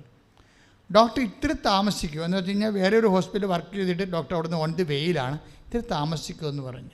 അപ്പോൾ അദ്ദേഹം അവിടെ വെയിറ്റ് ചെയ്യും. അദ്ദേഹത്തിന് ടെസ്റ്റ് ചെയ്യണം, അത്രേ ഉള്ളൂ, ഒരു അരമണിക്കൂർ എടുക്കും. ആ ടെസ്റ്റ് ചെയ്യണ സമയം, അതായത് ഡോക്ടർ വരുന്ന സമയം, ഈ ഡോക്ടറിൻ്റെ സമയം താമസിപ്പിക്കുന്നത് ആരാണ്? അമ്മയാണ്. പിന്നീട് നിങ്ങൾക്ക് മനസ്സിലാവും. ഇദ്ദേഹത്തിന് അവിടെ കൊണ്ടുവന്ന് മൊബൈൽ ഓഫ് ചെയ്യിച്ചതും അമ്മയാണ്. ഇങ്ങനെ നമ്മുടെ ജീവിതത്തിൽ നിസ്സാരമായിട്ട് ചെറുതായിട്ട് ഒന്നും സംഭവിക്കണില്ല. അതുകൊണ്ടാണ് ഈശോ പറഞ്ഞത്, ഒരു നാണയത്തുട്ടിന് 2 കുരുകൾ വെക്കപ്പെടുന്നില്ലേ, അതിലൊന്നു പോലും എൻ്റെ സ്വർഗസ്ഥനായ പിതാവ് അറിയാതെ താഴെ വീഴുന്നില്ല. ലൂക്ക 12:6 5 കുരുവികൾ 2 നാണയത്തുട്ടിന് വിൽക്കപ്പെടുന്നില്ലേ, അവയിലൊന്നു പോലും ദൈവസന്നിധിയിൽ വിസ്മരിക്കുന്നില്ല. നിങ്ങളുടെ തലമുടി പോലും എണ്ണപ്പെട്ടിരിക്കുന്നു, ഭയപ്പെടേണ്ട, നിങ്ങൾ അനേകം കുരുവികളെക്കാൾ വിലയേറിയവരാണല്ലോ. അപ്പം നിസ്സാര കാര്യങ്ങൾ പോലും നിരീക്ഷണത്തിലാണ്. വിശ്വാസി, നിൻ്റെ അവകാശം എന്താണെന്ന് അറിയാവോ? 1 പത്രോസിൻ്റെ 3:9 പറയും, അനുഗ്രഹം എന്ന് പറഞ്ഞ് അനുഗ്രഹം അവകാശമാക്കാൻ വിളിക്കപ്പെട്ടവരാണ് നമ്മൾ. നിസ്സാര കാര്യങ്ങൾ പോലും നിരീക്ഷണത്തിലാണ്. You got the point. Michael ജോണിൻ്റെ സാക്ഷ്യം എന്താണ്? അദ്ദേഹം ഡോക്ടറിനെ കാണാൻ വേണ്ടി അകത്തോട്ട് കടന്നു. മൊബൈൽ ഓഫ് ചെയ്തു. ആര് പറഞ്ഞിട്ട്? അമ്മ പറഞ്ഞിട്ട്. ഡോക്ടർ വഴി താമസിച്ചു. ആര് പറഞ്ഞിട്ട്? അമ്മ പറഞ്ഞിട്ട്. എല്ലാം നിരീക്ഷണത്തിലാണ്. ഡോക്ടർ നിരീക്ഷണത്തിലാണ്, രോഗി നിരീക്ഷണത്തിലാണ്. അങ്ങനെ ഓഫ് ചെയ്യപ്പെട്ട മൊബൈലുമായിട്ട് ഇദ്ദേഹം ഡോക്ടറിൻ്റെ പാർലിരിക്കുന്ന സമയത്ത് പെട്ടെന്ന് ഈ മൊബൈൽ ഓട്ടോമാറ്റിക്കായിട്ട് ഓണാകും. ഈ മൊബൈൽ ഓട്ടോമാറ്റിക്കായിട്ട് ഓണാകും. അദ്ദേഹം തന്നെ ഞെട്ടും. ഇത് ഞാൻ ഓഫ് ചെയ്തതാണല്ലോ, ഉറപ്പുവരുത്തിയതാണല്ലോ. പക്ഷെ ഓണായി കഴിയുമ്പോഴേ ഈ മൊബൈൽ 2 കാര്യങ്ങൾ സംഭവിക്കും. പെട്ടെന്ന് കൃപാസനത്തിൽ ലിങ്ക് വരും. വണക്കമാസം നടക്കുന്ന ലിങ്ക് വരും. വണക്കം നടന്നുകൊണ്ടിരിക്കുകയാണ് ആ സമയത്ത്. വണക്കത്ത് ലിങ്ക് വരുമ്പോൾ പുള്ളിക്കാരൻ അവിടെ ഇരുന്ന് 1.25 മണിക്കൂർ ഈ പ്രാർത്ഥന മുഴുവനും ചങ്ക് പറഞ്ഞ് പ്രാർത്ഥിക്കുകയാണ്. അമ്മേ, എൻ്റെ ലാസ്റ്റായിട്ടുള്ള ഒരു സമയമാണിത്. എന്നിട്ട് അയാൾ അമ്മയോട് പറയുന്നുണ്ട്, അമ്മ ഇടപെടണം. അമ്മയെ ആശ്രയിച്ചാണ് ജീവിക്കണത്, വേറെ ആരെയും ആശ്രയിച്ചിട്ടില്ല. ഇങ്ങനെയൊക്കെ കുറേ അദ്ദേഹത്തിൻ്റെ സാക്ഷ്യത്തിൽ അദ്ദേഹത്തിൻ്റെ വർത്തമാനങ്ങളുണ്ട്. ദൈവത്തോടുള്ള ഭയങ്കര പച്ച വർത്തമാനങ്ങളാണ് ചെയ്യണത്. നമ്മുടെയൊക്കെ എല്ലാം ഇങ്ങനെ ഈ ഉണക്ക മുന്തിരിങ്ങയൊക്കെ നമ്മൾ ഫ്രീസറിലൊക്കെ വെച്ചിട്ട് ഇങ്ങനെ പാകപ്പെടുത്തിയ സാധനമാണ് നമ്മൾ പ്രാർത്ഥിക്കുന്നത്. പാകപ്പെടുത്താത്ത പ്രാർത്ഥനയാണ് പച്ചപ്രാർത്ഥന എന്ന് പറയുന്നത്. ഈ മനുഷ്യൻ്റെ എല്ലാ പ്രാർത്ഥനകളും ഞാൻ ശ്രദ്ധിച്ചപ്പോൾ ഇതൊരു പച്ച ചുവക്കുന്നുണ്ട്. എല്ലാത്തിനും ഒരു ഫ്രഷ്നെസ് ഉണ്ട്, ഒരു ഫ്രഷ്നെസ്. അതായത് ദൈവം ഈ ഇതുപോലെ നമ്മൾക്ക് what we feel as it is V present, അതിനാണ് പച്ചപ്രാർത്ഥന എന്ന് പറയുന്നത്. എന്താണ് നമ്മുടെ ജീവിതത്തിൽ ഫീൽ ചെയ്യണത്, ശരീരത്തിലോ മനസ്സിലോ ആത്മാവിലോ എന്ത് ഫീൽ ചെയ്യുന്നു, അതുപോലെ തന്നെ നമ്മുടെ സ്വന്തം അമ്മയോട് അല്ലെങ്കിൽ അപ്പനോട് പറയണ പോലെ, അവരോട് പോലും നമ്മൾ എഡിറ്റ് ചെയ്താൽ പറയണത്. ദൈവത്തോട് നമ്മൾ എഡിറ്റ് ചെയ്തൊന്നും പറയത്തില്ല. വിശ്വാസിയുടെ സംഭവം വെച്ചാൽ എഡിറ്റ് ചെയ്ത് പറയത്തില്ല. പറയണത് എന്താണ് സംഭവിക്കണതോ, what we feel we present as it is, അതുപോലെ അങ്ങോട്ട് പറയും. ഇതാണ് അദ്ദേഹത്തിൻ്റെ പ്രാർത്ഥനയുടെ ഒരു സ്റ്റൈല്. നിങ്ങൾക്കും ഞാനും പണ്ട് നോക്കിയിട്ടുള്ള പ്രാർത്ഥനയാണത്. അതായത് എന്ത് ഫീൽ ചെയ്യുന്നു അതുപോലെ അങ്ങോട്ട് പറയണം. അപ്പോഴത് ഇൻറ്റിമസിയുടെ ഒരു എക്സ്പ്രഷനാണ്. നമുക്ക് ദൈവമായിട്ടുള്ള ബന്ധത്തിൻ്റെ ഒരു ബഹിസ്ഫുരണമായിട്ടാണ് ഇത് വരുന്നത്. അപ്പം അതുകൊണ്ടാണ് ഈ മനുഷ്യൻ അങ്ങനെ പറഞ്ഞത്, അമ്മേ ഉള്ളൂ കേട്ടാ, ഇത് ലാസ്റ്റ് അമ്മ ഇടപെടാൻ പറ്റത്തില്ല, ഞാനില്ല പിന്നെ ആരോട് പറയാനാ. ഇതാണ് സ്റ്റൈല്. ഇങ്ങനെ പറഞ്ഞാൽ പിന്നെ ദൈവം കേൾക്കാതിരിക്കുമോ? അതാണ് പ്രശ്നം. അതോടുകൂടി ഈ ഇദ്ദേഹം ഇരുന്നുകൊണ്ട് ഈ 1.25 മണിക്കൂർ എടുത്ത ഡോക്ടർ വരാൻ. 1.25 മണിക്കൂർ ഡോക്ടർ വരികയും വണക്കമാസം തീരുകയും ചെയ്ത ആശീർവാദം. അതാണ് ടൈമിങ് ഭയങ്കര പക്ക ടൈമിങ്ങാണ്. അതിനുശേഷം ഇദ്ദേഹം ഡോക്ടറിനെ കണ്ടിട്ട് നാളെ രാവിലെ പോകും. രാവിലെ സ്പെസിമെൻ വെക്കാൻ വേണ്ടി ചെല്ലും. അവിടെ ചെല്ലുമ്പോൾ എന്നാ സംഭവിക്കണത്, ടെസ്റ്റ് ചെയ്ത് നോക്കുമ്പോൾ ഇയാളുടെ പമ്പിങ് ലെവല് ഒരാൾക്ക് 50 ഒക്കെ മതി നോർമലായിട്ട്, പക്ഷേ ഇത് 70 മാറും. Price the Lord. അതായത് ആദ്യമാണ് 6 കൊല്ലത്തിന് ആദ്യമാണ് സ്പേസ് മേക്കർ വെക്കാൻ മണിക്കൂറുകൾ മാത്രം ബാക്കി നിൽക്കുകയാണ്. ആ സമയത്ത് ഈ മനുഷ്യൻ്റെ പമ്പിങ് ലെവൽ മാതാവ് കൂട്ടും. 40 എന്നുള്ള സംഭവമാണ്. എത്ര വർഷമായി 40 കിടന്ന് മനുഷ്യൻ പേടിക്കണത്. അവസാന നിമിഷം ഇതിനെ 60 മാറ്റും. ഇപ്പോഴേ സാക്ഷ്യം പറഞ്ഞുകൊണ്ട് പോകുമ്പോഴേ എന്തൊരു എനർജറ്റിക്കാണ് ആ മനുഷ്യൻ്റെ അടുത്ത് പറയണത്. അതായത് ഒന്നും അവസാനിച്ചിട്ടില്ല എന്ന് നമ്മളോട് പറയുന്ന ഒരു ജീവൻ്റെ പുസ്തകമാണ് ബൈബിള്. ഒരു ഫയലും ക്ലോസ് ചെയ്യാനായിട്ടില്ല. അത് മുഴുവനും ഇങ്ങനെ പതിച്ച് നൽകിയിരിക്കുന്ന പ്രാർത്ഥനയാണ് ഉടമ്പടി പ്രാർത്ഥന എന്ന് പറയുന്നത്. കാര്യം ബൈബിളിനെ പണ്ട് വിളിച്ചുകൊണ്ടിരുന്ന പേര് ഉടമ്പടി പുസ്തകം എന്നാണ്. ഇപ്പോൾ ഉടമ്പടി പുസ്തകം എന്ന് വിളിക്കുന്നത് കൃപാസനത്തിൽ നൽകുന്ന പുസ്തകത്തെയാണ്, അല്ലേ? പണ്ട് ബൈബിളിനെ വിളിച്ചിരുന്ന പേര് ഉടമ്പടി ഗ്രന്ഥമെന്നാണ് വിളിച്ചിരുന്നത്.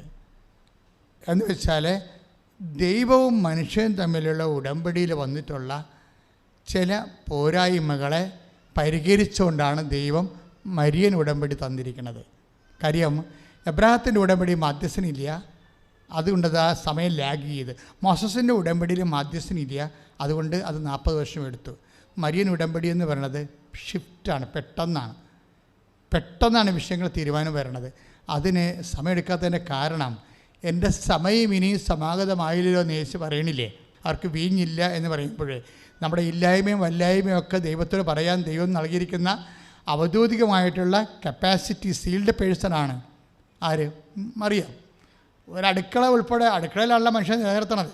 ഇപ്പം ജോലി ആയാലും കിട്ടിയാലും വീട് കിട്ടിയാലും വിവാഹം നടന്നാലും നമ്മളെന്താണ് ഉദ്ദേശിക്കുന്നത്? മര്യാദക്ക് ഭക്ഷണം കഴിച്ച് ജീവിച്ചു പോകണം അല്ലേ?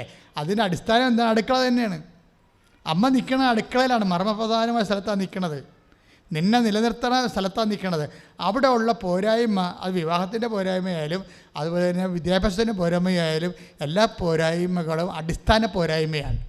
ഈ അടിസ്ഥാന പോരായ്മയ്ക്ക് അതിൻ്റെ ഇല്ലായ്മയ്ക്ക് അതില്ല എന്ന് പറയാൻ ദൈവം ചുമതലപ്പെടുത്തിയ ഒരാളാണ് മറിയം. ദൈവം ചുമതലപ്പെടുത്തിയ ഒരാളാണ്. അതെന്താ കാര്യം വെച്ചാൽ ദൈവത്തിൻ്റെ ആ ചുമതല നമുക്ക് മനസ്സിലാകണത് മംഗളവാർത്ത എന്നാണ് അത് മനസ്സിലാകണത്.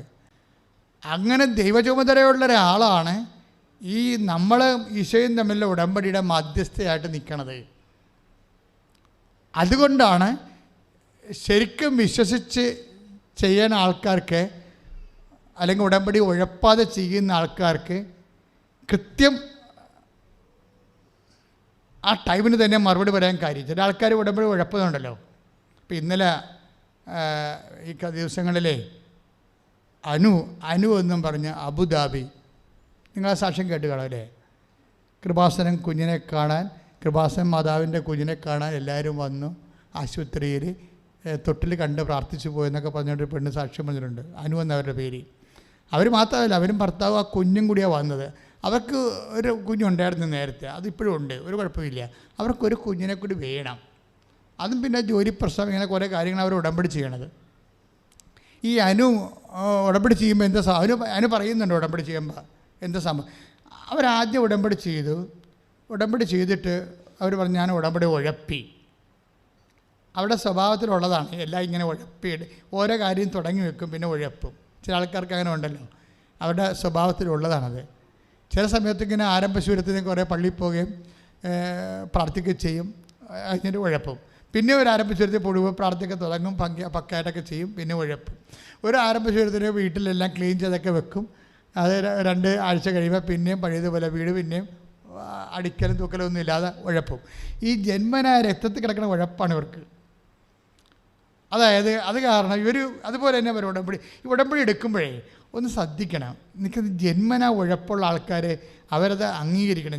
എനിക്ക് ജന്മനാ ഉഴപ്പുള്ളതാണ്. ഈ ജന്മനാന്തൻ എന്നൊക്കെ ബൈബിളിൽ പറയില്ല. ജന്മനാ മുടന്തൻ,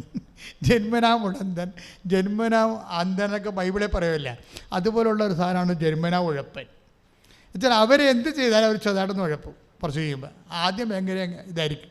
ഇതുപോലെ അനു ആദ്യം 2019 ഉടമ്പടി ചെയ്ത് അത് ഉഴപ്പിപ്പോയി. പിന്നെ അവരെ ഉഴപ്പിയെന്ന് പറഞ്ഞത് എന്താ അറിയാമോ? അവർ പറഞ്ഞത് അത് മുന്നോട്ട് പോകത്തില്ല എനിക്ക് തോന്നിയെന്നാണ്. അതെന്താ പറയുന്നത്? എൻ്റെ കയ്യിരിപ്പ് കൊണ്ടാണ്, എനിക്ക് അത്ര വലിയ വിശ്വാസമൊന്നുമില്ല. അവരങ്ങനെ എല്ലാം പറയുന്നുണ്ടോ, കാര്യം പറയുന്നുണ്ട്. എൻ്റെ കയ്യിരിപ്പ് കൊണ്ടാണ്, എനിക്ക് അത്ര വലിയ വിശ്വാസമൊന്നുമില്ല, അതുകൊണ്ട് ഞാൻ ആ ഉടമ്പടി ഉഴപ്പി. പിന്നെ അവർ 2020 ഒരു ഉടമ്പടി എടുത്ത്. ഇവിടെ കൃപാസനത്തിൻ്റെ രീതി എന്ന് വെച്ച് കഴിഞ്ഞാൽ നിങ്ങൾക്ക് പഴയ ഉടമ്പടി 2016 ഉടമ്പടി ഉണ്ടെങ്കിൽ അത് കൊണ്ടുവന്ന് പുതിയ ഉടമ്പടി എടുക്കരുത്, അത് പുതുക്കാനേ പറയത്തുള്ളൂ. എന്നാൽ സീനിയോറിറ്റി കിട്ടാൻ വേണ്ടിയാണ്. അത് സീനിയോറിറ്റി കിട്ടുമല്ലോ. അതൊരു 4 കോളം കഴിഞ്ഞാൽ പിന്നെ ബ്ലൂ ആയിട്ടുള്ള ഉടമ്പടി നീല പേപ്പർ കിട്ടുമല്ലോ. അപ്പോൾ അത് കാണിച്ചാൽ പിന്നെ കൗൺസിലിംഗ് മെസ്സേജൊക്കെ കിട്ടും. അത് വെച്ച് കഴിഞ്ഞാൽ കൗൺസിലിംഗ് മെസ്സേജ് പറയും നീല പേപ്പർ ആണെങ്കിൽ. അപ്പോഴേ പരമാവധി പഴയ ഉടമ്പടി തന്നെ നിങ്ങൾ വീണു പോയാലും തിരിച്ചു കൊണ്ടുവന്ന് അത് കുമ്പസാരിച്ച്, അല്ലെങ്കിൽ കുമ്പസാരിക്കാൻ പറ്റാത്ത സഭയിലുള്ളവരാണെങ്കിൽ അങ്ങനെ ഏതായാലും അത് പുതുക്കിയെടുക്കണം. മനസ്സാക്ഷിക്കനുസരിച്ച് അത് പുതുക്കിയെടുക്കണം. പുതുക്കിയെടുത്താൽ അത് കണ്ടിന്യൂ ചെയ്ത് നമുക്ക് സീനിയോറിറ്റി കിട്ടും. ഇപ്പോൾ ഞങ്ങളാണെങ്കിലും ഇത് പഴയ ഉടമ്പടിയാണെന്ന് ചോദിക്കുമ്പോൾ ഇത്രയും നാൾ നേരത്തെ വന്നോണ്ട ആളല്ലേ എന്ന് വിചാരിക്കുമ്പോൾ നിങ്ങൾക്ക് എന്തെങ്കിലും പ്രശ്നം ഉണ്ടായാൽ ഉടനെ എമർജൻസി ആയിട്ട് കൗൺസിലിങ്ങിന് വിളിക്കും. കാര്യം നിങ്ങൾ പണ്ട് വന്നിരുന്ന ആളാണല്ലോ. പിന്നെ പ്രളയം കോവിഡൊക്കെ വന്ന് എന്തെങ്കിലും വീണ് പോയതല്ലേ. അപ്പോൾ അതുകൊണ്ട് ഞങ്ങൾക്കതൊന്നും പ്രശ്നമല്ല. അതുകൊണ്ട് പഴയ ഉടമ്പടി പുതുക്കണം. പക്ഷേ ഇവരെന്ന് വെച്ച് കഴിഞ്ഞാൽ ഇവരെന്നാ വെച്ച് കഴിഞ്ഞാൽ ഇവർ 3ാമത്തെ ഉടമ്പടി എടുത്ത്, എന്ത് പരിപാടിയാണ് ഈ മനുഷ്യൻ കാണിക്കണത്, 3ാമത്തെ ഉടമ്പടി എടുത്ത്. അപ്പോഴേ 3ാമത്തെ ഉടമ്പടിയിലുള്ള ഒരു പ്രശ്നം വെച്ച് കഴിഞ്ഞാൽ അവർക്കൊരു കുഞ്ഞിനെ വേണം. അതാണ് പ്രശ്നം. 3ാമത്തെ ഉടമ്പടി എടുത്തെങ്കിൽ ഈ 3ാമത്തെ ഉടമ്പടിയും ഇവർ ഉഴപ്പും. പക്ഷെ കുഞ്ഞിനെ കിട്ടും. അതെന്താ പ്രശ്നം വെച്ച് കഴിഞ്ഞാൽ ഉടമ്പടിയുടെ ഒരു ലെവല് നമ്മൾ ഉഴപ്പിയാൽ ഇതിൻ്റെ ഒരു കക്ഷി ആരാണ്? ദൈവമല്ലേ. ഒരു കക്ഷി മാത്രമല്ല നമ്മളുള്ളൂ. ഇതിൻ്റെ അതർ എൻഡിൽ ആരാണ്? നമ്മൾ പരിശുദ്ധ അമ്മയുടെ മധ്യസ്ഥത്തിൽ ഈശോയോടല്ലേ ഉടമ്പടി ചെയ്യണത്. അപ്പോഴേ ഇതിൻ്റെ പ്രശ്നം വെച്ച് കഴിഞ്ഞാൽ നമ്മൾ ഉഴപ്പിയാലും ദൈവം ഉഴപ്പത്തില്ല. ആ ഉടമ്പടിയുടെ ഭാഗം കുഞ്ഞിനെ വേണമെന്നുള്ളതാണ് ഇവിടെ ഉടമ്പടി ചെയ്തത്. ദൈവം കുഞ്ഞിനെ കൊടുത്തു. പക്ഷേ ഇവൾ ഉടമ്പടി ഉഴപ്പി. ദൈവം എന്താ കുഞ്ഞിനെ ഉടമ്പടി ഉഴപ്പിയിട്ടും കുഞ്ഞിനെ കൊടുത്തത് എന്തുകൊണ്ടാണ്? ഉടമ്പടി ഉഴപ്പി, പക്ഷേ എന്താ കുഞ്ഞിനെ കൊടുത്തത്? അതിന് കാര്യം നമ്മളെ ഈ അവിശ്വസ്തനായിരുന്നാലും ഇപ്പോൾ 2 തിമോത്തി 2:13 ഒരു വചനമുണ്ട്. 2 തിമോത്തി 2:13 എന്താ വെച്ച് കഴിഞ്ഞാൽ നമ്മൾ അവിശ്വസ്തനായിരുന്നാലും ദൈവം വിശ്വസ്തനായിരിക്കും. അങ്ങനെ ഏറ്റവും ഇതൊരു ക്യാപിറ്റൽ വേർഡാണ്. ഒന്ന് പറഞ്ഞേ, നമ്മൾ അവിശ്വസ്തനായിരുന്നാലും ദൈവം വിശ്വസ്തനായിരിക്കും. അപ്പോൾ ഉടമ്പടിയുടെ ഒരു കക്ഷി ദൈവമല്ലേ, ഒരു കക്ഷിയല്ലേ നമ്മൾ. ഒരു കക്ഷി ഈശോ, ഒരു കക്ഷി നമ്മൾ. മാതാവ് ഇതിൻ്റെ ഇറസിസ്റ്റബിളായിട്ടുള്ള മീഡിയേറ്ററാണ്, സാക്ഷിയാണ്, മധ്യസ്ഥയാണ്. അപ്പോൾ ഈ ദൈവം ആ വിഷയം നിറവേറ്റും. പക്ഷെ ഉള്ള പ്രശ്നം വെച്ച് കഴിഞ്ഞാൽ ഈ അനുഗ്രഹമല്ല ഒരു പ്രശ്നം. ഞാൻ അങ്ങനെയാണ് ഇത് പഠിച്ചത്. അനുഗ്രഹം ഇപ്പോൾ കുട്ടി, അല്ലെങ്കിൽ വീട്, അല്ലെങ്കിൽ ജോലി, അല്ലെങ്കിൽ പരീക്ഷാ വിജയം, ഇത് കൊണ്ട് ജീവിതം അവസാനിക്കുമോ? ഇല്ല. അവസാനിക്കുമോ? ഇല്ല. അതായത് അനുഗ്രഹമല്ല വിഷയം. നമുക്ക് വേണ്ടത് എന്താണ്? അനുഭവിക്കാനുള്ള യോഗ്യത. അനുഭവിക്കാനുള്ള യോഗ്യതയാണ് നമുക്ക് വേണ്ടത്. ഇത് വേറൊരു വിഷയമാണത്. അത് നിങ്ങൾ ടാർഗറ്റ് ചെയ്യേണ്ട ഒരു വിഷയമാണ്. അതായത് എല്ലാവരും ടാർഗറ്റ് ചെയ്യണത് അനുഗ്രഹത്തിന് വേണ്ടിയാണ്. അനുഗ്രഹത്തിന് വേണ്ടി പ്രാർത്ഥിക്കുക പോലും വേണ്ട. അനുഗ്രഹത്തിന് വേണ്ടി ഇപ്പോൾ ഒരു വീട് കിട്ടാൻ പ്രാർത്ഥിക്കേണ്ട ഒരു കാര്യമില്ല. ഒരു കുട്ടി ഉണ്ടാകാൻ പ്രാർത്ഥിക്കേണ്ട ഒരു കാര്യമില്ല. അതുപോലെ തന്നെ വിവാഹം കഴിക്കാൻ പ്രാർത്ഥിക്കേണ്ട ഒരു കാര്യമില്ല. പ്രൊമോഷനും PR-നും ഒന്നും പ്രാർത്ഥിക്കേണ്ട കാര്യമില്ല. ഇതെന്താ കാര്യം വെച്ച് കഴിഞ്ഞാൽ ഇതൊക്കെ ജനറ്റിക്കൽ ബ്ലെസ്സിങ്സിലുള്ള പാക്കേജാണ്. ദൈവം ഉടമ്പടി കൊടുക്കുമ്പോൾ നോക്ക് പ്രളയത്തെ അതിജീവിച്ച് കഴിഞ്ഞിട്ട് ദൈവം നോക്കുമായിട്ട് മഴവില്ലിനെ സാക്ഷി നിർത്തിക്കൊണ്ട് ഉടമ്പടി ചെയ്യുമല്ലോ. മഴവില്ലിനെ സാക്ഷി നിർത്തിക്കൊണ്ട് നോക്കിനെ ഉടമ്പടി ചെയ്യത്തില്ലേ? അപ്പം പറയുന്നൊരു വാക്കാണ് എന്താണ്? നീ സന്താന പുഷ്ടിയുള്ളവരായി പെരുകി ഭൂമി കീഴടക്കാൻ പറയും. ഉൽപ്പത്തി പുസ്തകം. സന്താന പുഷ്ടിയുള്ളവരായി പെരുകി ഭൂമി കീഴടക്കാൻ. അപ്പോൾ സന്താന പുഷ്ടിയും വിവാഹവും ദൈവം കൊടുത്തിരിക്കുന്ന ബുദ്ധി കൊണ്ട് പഠിക്കുകയോ ഉദ്യോഗം മേടിക്കുകയോ വീട് വെക്കുകയോ സ്ഥലം വാങ്ങുകയോ പ്രൊമോഷൻ സംഘടിപ്പിക്കുകയോ ഒക്കെ ചെയ്യണത് പ്രാർത്ഥനയുടെ ഒരു ഭാഗമല്ല. അതുകൊണ്ടാണ് യുക്തിവാദികളും നിരീശ്വരവാദിക്കും ഏത് മതത്തിൽപ്പെട്ടവർക്കായാലും ഏത് സ്വഭാവമുള്ള ആൾക്കാർക്കായാലും ഉന്നതമായ ഉദ്യോഗങ്ങൾ കിട്ടണം. എന്തുകൊണ്ടാണ്? ഇതൊന്നും പ്രാർത്ഥനയുടെ ഭാഗമല്ലാത്തത് കൊണ്ടാണ്. അപ്പോൾ നിങ്ങളോർക്കും അയ്യോ നമ്മൾ പ്രാർത്ഥിക്കണില്ല, നമ്മൾ പ്രാർത്ഥിക്കുന്നു, അവർ പ്രാർത്ഥിക്കുന്നില്ല, എന്നിട്ട് നമ്മളെക്കാൾ ഫിസിക്കൽ ബ്ലെസ്സിങ്സ് അവർ കിട്ടുന്നതിൻ്റെ കാരണം എന്ന് വെച്ച് കഴിഞ്ഞാൽ ദൈവം കൊടുത്ത ജനറ്റിക്കൽ ബ്ലെസ്സിങ്സ് ആണ്. ആദ്യത്തെ മനുഷ്യൻ സൃഷ്ടിച്ചപ്പോൾ തന്നെ പറഞ്ഞു ആദതിന് കൊടുത്തതാണ്. പിന്നീട് മനുഷ്യൻ പാപം ചെയ്ത് അതൊക്കെ നശിപ്പിച്ച് കളഞ്ഞപ്പോൾ നോക്ക് അത് റീക്രിയേറ്റ് ചെയ്യുമ്പോൾ നോക്കിനും സെയിം ഉടമ്പടി പുതുക്കി കൊടുക്കും. എന്താണ്? നീ സന്താന പുഷ്ടിയുടെ പെരുകി ഭൂമി കീഴടക്കാൻ പറയും. ഭൂമി എന്ന് പറഞ്ഞാൽ നിൻ്റെ ജീവിതം കീഴടക്കണം. നിൻ്റെ ഭൂമി നീ നടന്നെത്തണം, അത്രയും സ്ഥലം നീ കീഴടക്കണം. 70 വയസ്സ് വരെ നീ നടക്കുമെങ്കിൽ 70 വയസ്സ് വരെ നിൻ്റെ കാഴ്ചവീട്ടിലാകണം. ഭൂമി എന്ന് പറഞ്ഞാൽ മുഴുവൻ ഭൂമിയുടെ ഉദ്ദേശമല്ല. നീ നടന്നെത്തേണ്ട ഭൂമി ഉണ്ടല്ലോ. 49 വയസ്സ് നിനക്കുള്ളെങ്കിൽ 49 വയസ്സ് വരെ നടത്താൻ ജോലി അത് നീ കീഴടക്കണം. അത് വിദ്യാഭ്യാസം കൊണ്ടെങ്കിൽ വിദ്യാഭ്യാസം, അതുപോലെ തന്നെ വ്യവസായം കൊണ്ടെങ്കിൽ വ്യവസായം കൊണ്ട് ആ ജീവിതം നീ കീഴടക്കണം. ഇതിൻ്റെ ഈ ബ്ലെസ്സിങ്സ് എല്ലാം കച്ചവടത്തിനും വ്യവസായത്തിനും വ്യാപാരത്തിനും കുട്ടികളുണ്ടാകാനും അവർ വളരാനും അവരെ പഠിപ്പിക്കാനും ഒക്കെ എല്ലാം ജനറ്റിക്കൽ ബ്ലെസ്സിങ്സ് ഓൾറെഡി ഉണ്ട്. നമ്മൾ അപ്പം നിങ്ങൾ ചോദിക്കും അങ്ങനെ അനുഗ്രഹത്തിന് വേണ്ടി പ്രാർത്ഥിച്ചില്ല, പിന്നെ എന്നത്തിനാണ് പ്രാർത്ഥിക്കേണ്ടത്? പ്രാർത്ഥിക്കേണ്ടത് ഈ അനുഗ്രഹം അനുഭവിക്കുക എന്നുള്ളത് നമ്മുടെ കയ്യിലുള്ള സംഭവമല്ല. പറഞ്ഞാൽ മനസ്സിലായ? ഈ അനുഗ്രഹം കിട്ടിയിട്ട് കാര്യമില്ല, അനുഭവിക്കണ്ടേ.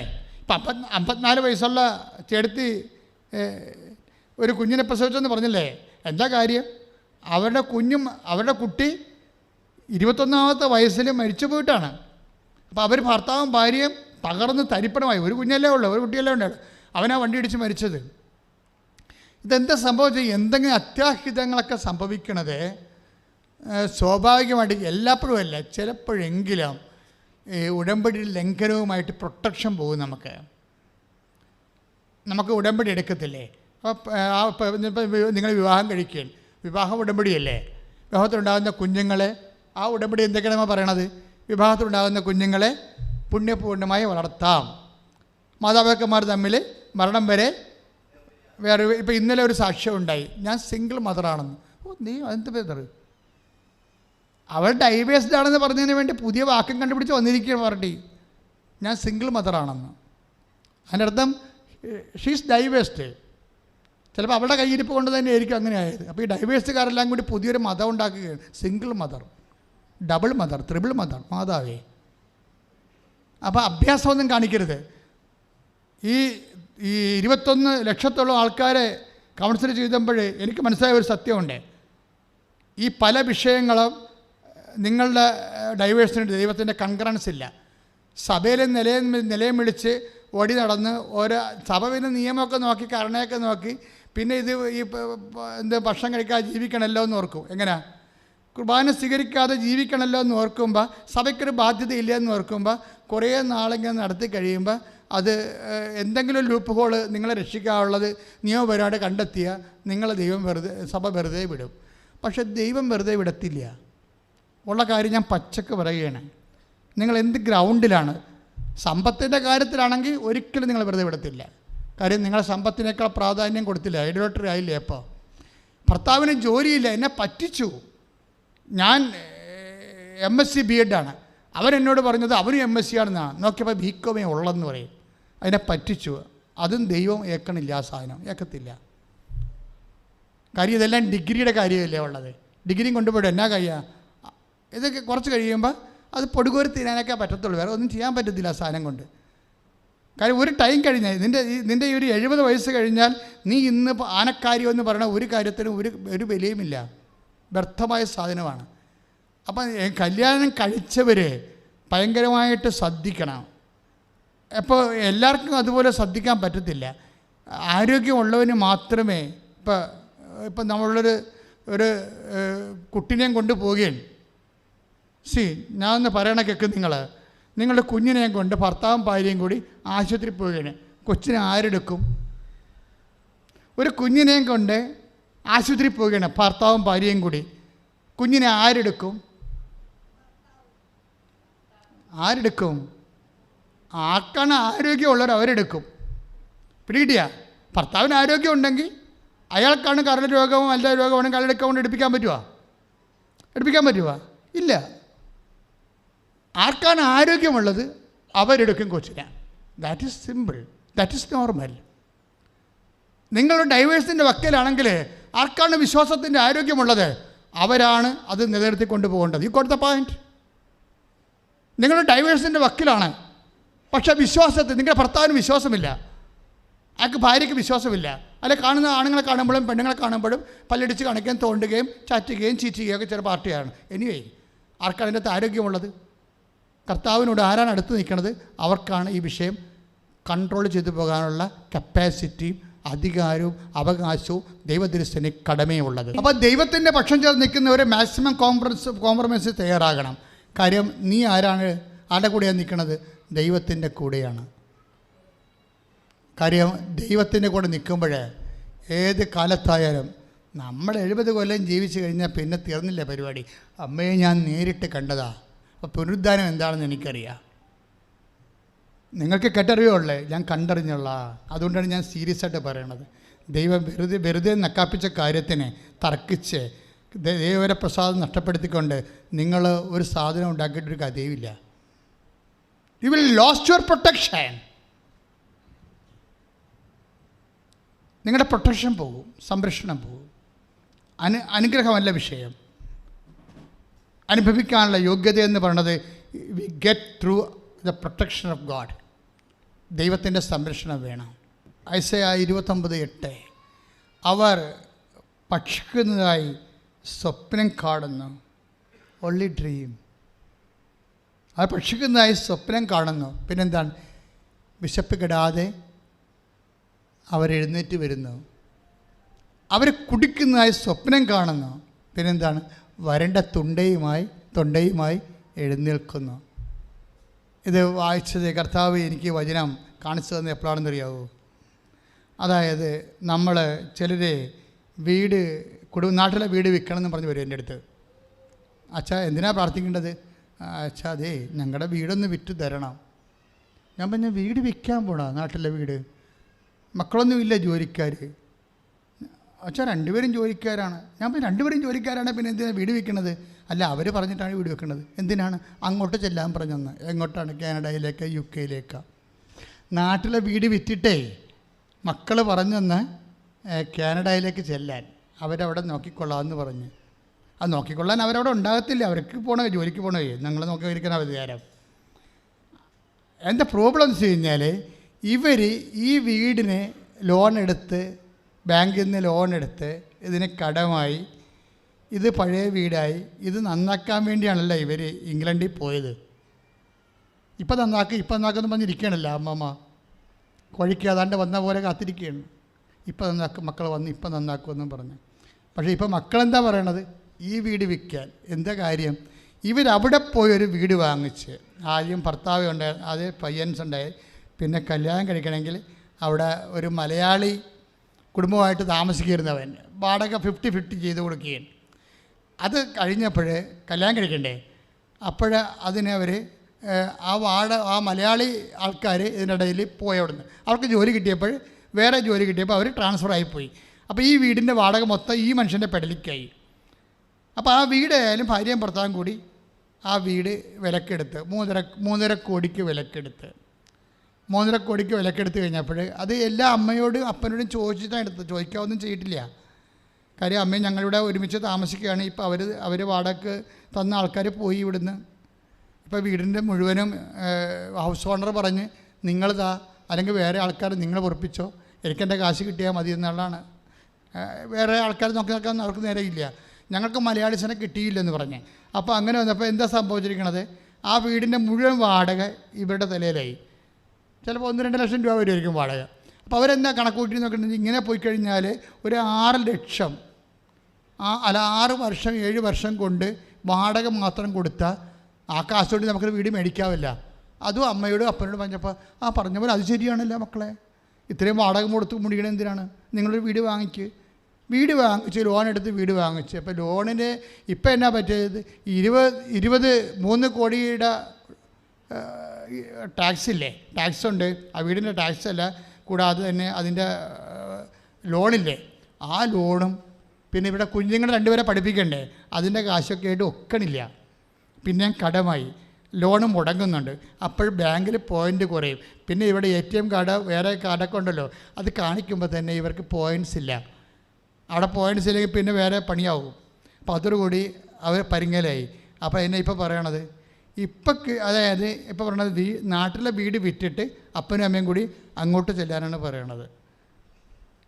ഇവരിങ്ങനെ കുടിക്കുന്നതായിട്ട് സ്വപ്നം കാണുകയാണ്. മക്കൾക്ക് ജോലി, മകൾക്ക് ജോലി, മകൾക്ക് ജോലി, 1 ലക്ഷം 3 ലക്ഷം 4 ലക്ഷം ശമ്പളം കിട്ടിക്കൊണ്ടിരിക്കുന്ന കുടിക്കുന്നതായിട്ട് സ്വപ്നം കാണുക. സ്വന്തം വീട് പോകണത് അറിയണില്ല. നാട്ടിലെ വീട് തേഞ്ഞു മാഞ്ഞ് ചിത്രത്തിൽ നിന്ന് പോകിക്കൊണ്ടിരിക്കുകയാണ്. കുടിക്കുന്നതായിട്ട് സ്വപ്നം കാണുന്നു, വരണ്ട തൊണ്ടയുമായി എഴുന്നേറ്റ് വരുന്നു. ഐസയ 29:8 എന്താണെന്നറിയാവോ? അനുഭവിക്കാൻ യോഗ്യതയില്ല. This is the point. അനുഗ്രഹമല്ല വിഷയം. അനുഗ്രഹം ഏത് കാട്ടാളനും കിട്ടുമെന്ന് കർത്താവ് പറഞ്ഞിട്ടുണ്ട്. കർത്താവ് മാത്രമേ നട്ടലോടെ അങ്ങനെ പറഞ്ഞിട്ടുള്ളൂ. അനുഗ്രഹം ഏത് കാട്ടാളനെയും കിട്ടും. അത് പാപവുമായിട്ടൊരു ബന്ധവുമില്ല. കൊലയും എന്ത് പരിപാടിയും കൊണ്ട് കലാപരിപാടിയും കൊണ്ട് നടന്നാലും അനുഗ്രഹം കിട്ടും. അത് കൊടുത്തു പോയതാണ് നേരത്തെ, ജനറ്റിക്കൽ ബ്ലെസ്സിങ്സ് ആണ്. അതുകൊണ്ടാണ് ഈശോ പറഞ്ഞത് 5:45 മത്തായി സുവിശേഷം, ദുഷ്ടൻ്റെ മേലും ഞാൻ പഴിപ്പിക്കും, ശിഷ്ടൻ്റെ മേലും ഞാൻ വെയിലുദിപ്പിക്കും. പോരെ? പിന്നെന്തിനാണ് പ്രാർത്ഥിക്കണത്? പ്രാർത്ഥിക്കേണ്ട അനുഗ്രഹം കിട്ടാൻ വേണ്ടി മക്കൾ പ്രാർത്ഥിക്കേണ്ട കാര്യമില്ല. പിന്നെ എന്തിനാണ് പ്രാർത്ഥിക്കേണ്ടത്? അനുഭവിക്കാനുള്ള യോഗ്യത. പ്രാർത്ഥിക്കുക, കർത്താവ് ദൈവമേ, കർത്താവായ ദൈവമേ, അനുഗ്രഹത്തെക്കാൾ അത് നിലനിന്ന് നിലനിന്ന് കിട്ടാനുള്ള കിട്ടാനുള്ള യോഗ്യതയ്ക്കായി യോഗ്യതയ്ക്കായി കിട്ടിയ അനുഗ്രഹം അനുഭവിക്കാനുള്ള യോഗ്യതയ്ക്കായി ഉടമ്പടി എടുത്ത് പ്രാർത്ഥിക്കുന്ന ഞങ്ങൾക്ക് അങ്ങയോട് വിശ്വസ്തത പാലിക്കുവാൻ അനുഗ്രഹം നൽകണമേ. ശ്രുതികട്ടെ. എബ്രാഹത്തിൻ്റെ മരുമകളായിട്ട് കൂട്ടാൻ പറ്റിയ പറ്റിയ എബ്രാഹമാണല്ലോ ഉടമ്പടി ഉഴപ്പിയ ആൾ. സെൻറ്റ് പോളിൻ്റെ കാലത്ത് മാതാവ് എൻ്റെ അധ്യായമയെക്കുറിച്ച് ജോണിനെ പോലെ സെൻറ്റ് പോളിന് അറിയത്തില്ലായിരുന്നു. വിശുദ്ധ യോഹന്നാനെ പോലെ വിശുദ്ധ പൗലോസിന് മാതാവിനെക്കുറിച്ചൊരു ഗ്രാഹ്യമില്ലായിരുന്നു. അതുകൊണ്ടാണ് കാലഹരണപ്പെട്ട ഒരു വിശ്വാസത്തിൻ്റെ പ്രതീകത്തെ പുള്ളിക്കാരൻ ഉയർത്തിക്കൊണ്ട് വന്നത്. എബ്രാഹാം ഒരു പ്രാദേശിക കാലത്ത്, അങ്ങയുടെ കാലത്ത് മാത്രം പറ്റുന്നൊരു മാതൃകയാണ്. അങ്ങയുടെ കാലത്ത് മാത്രം, വിശ്വാസത്തിൻ്റെ എക്കാലവുമല്ല ഒരു കാലാതീത മാതൃകയല്ല എബ്രാഹാം. അങ്ങയുടെ കാലത്ത് മാത്രം കൊള്ളാവുന്ന ഒരു മാതൃകയാണ്. പക്ഷെ മാതാവ് വിശ്വാസത്തിൻ്റെ കാലാതീത മാതൃകയാണ്. ശ്രദ്ധിക്കട്ടെ. എന്നെ സംഭവിച്ചു കഴിഞ്ഞാൽ അമ്മ ഉടമ്പടി ഒരിക്കലും ഉഴപ്പിയിട്ടില്ല. എബ്രാഹാം ഇടക്ക് ഉഴപ്പി. എപ്പോഴാണ് ഉഴപ്പിയത്? ലോത്തിൻ്റെ പെമ്മക്കളൊക്കെ ജിന്ന് പാർട്ടിയായിരുന്നല്ലോ. ഒക്കെ അറിയാമല്ലോ, കാര്യങ്ങളൊന്നും ഞാൻ പറഞ്ഞ കാര്യമില്ല. ലോത്തിനുണ്ടായ സന്താനങ്ങളൊക്കെ ജിന്ന് പാർട്ടിയായിരുന്നു. എന്തെല്ലാം കലാപരിപാടി കാണിച്ചതെന്ന് നമുക്ക് ബൈബിളിലുണ്ട്. അത് നമുക്കിവിടെ വിവരിക്കേണ്ട കാര്യമില്ല. അവരത്ര കണ്ട് അവരെ നമ്പാൻ പറ്റത്തില്ലെന്ന് സാറാച്ചെടുത്തേക്ക് മനസ്സിലായി.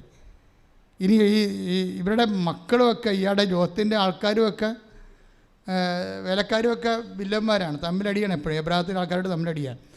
സാറയുടെ സമാധാനം പോയി. അങ്ങനെയാണ് ഉടമ്പടി ഉഴപ്പാൻ കാരണം. സാറ പറഞ്ഞു, ഇങ്ങനെ പോയാൽ നമുക്ക് സ്വന്തമായിട്ട് മക്കളില്ലല്ലോ, ഹാഗറില്ലേ, അവളെ പ്രാപിക്കുക, മക്കളുണ്ടാക്കട്ടെ, അല്ലെങ്കിൽ എന്താ സംഭവിക്കാൻ പോണത്, ഇത് കണ്ടില്ലേ കളി എന്നൊക്കെ പറഞ്ഞ് ഈ മനുഷ്യനെ പ്രാന്ത് കയറ്റി എബ്രാഹാം ഉടമ്പടി ഉഴപ്പി. അതിൻ്റെ ഫലമാണ് എബ്രാഹാം അനുഭവിക്കുന്നത്. എബ്രാഹാം അനുഭവിച്ച ആ സന്തതി ഇസ്മായിലിനെ കൊണ്ട് എബ്രാഹാം അനുഭവിച്ച ഇല്ല, അതിനെ പറഞ്ഞു വരേണ്ടി വന്ന്. ഹാഗർ അവിടുത്തെ ജോലിയൊക്കെ മര്യാദക്ക് ചെയ്തുകൊണ്ട് നടന്നൊരു പെണ്ണ്. അവിടെ ജോലി പോലും നടത്തി അതിൻ്റെ ഒരു ആനുകൂല്യത്തിലാണ് ഈ എബ്രാഹാം സാറായും ജീവിച്ചത്, ഇല്ലേ?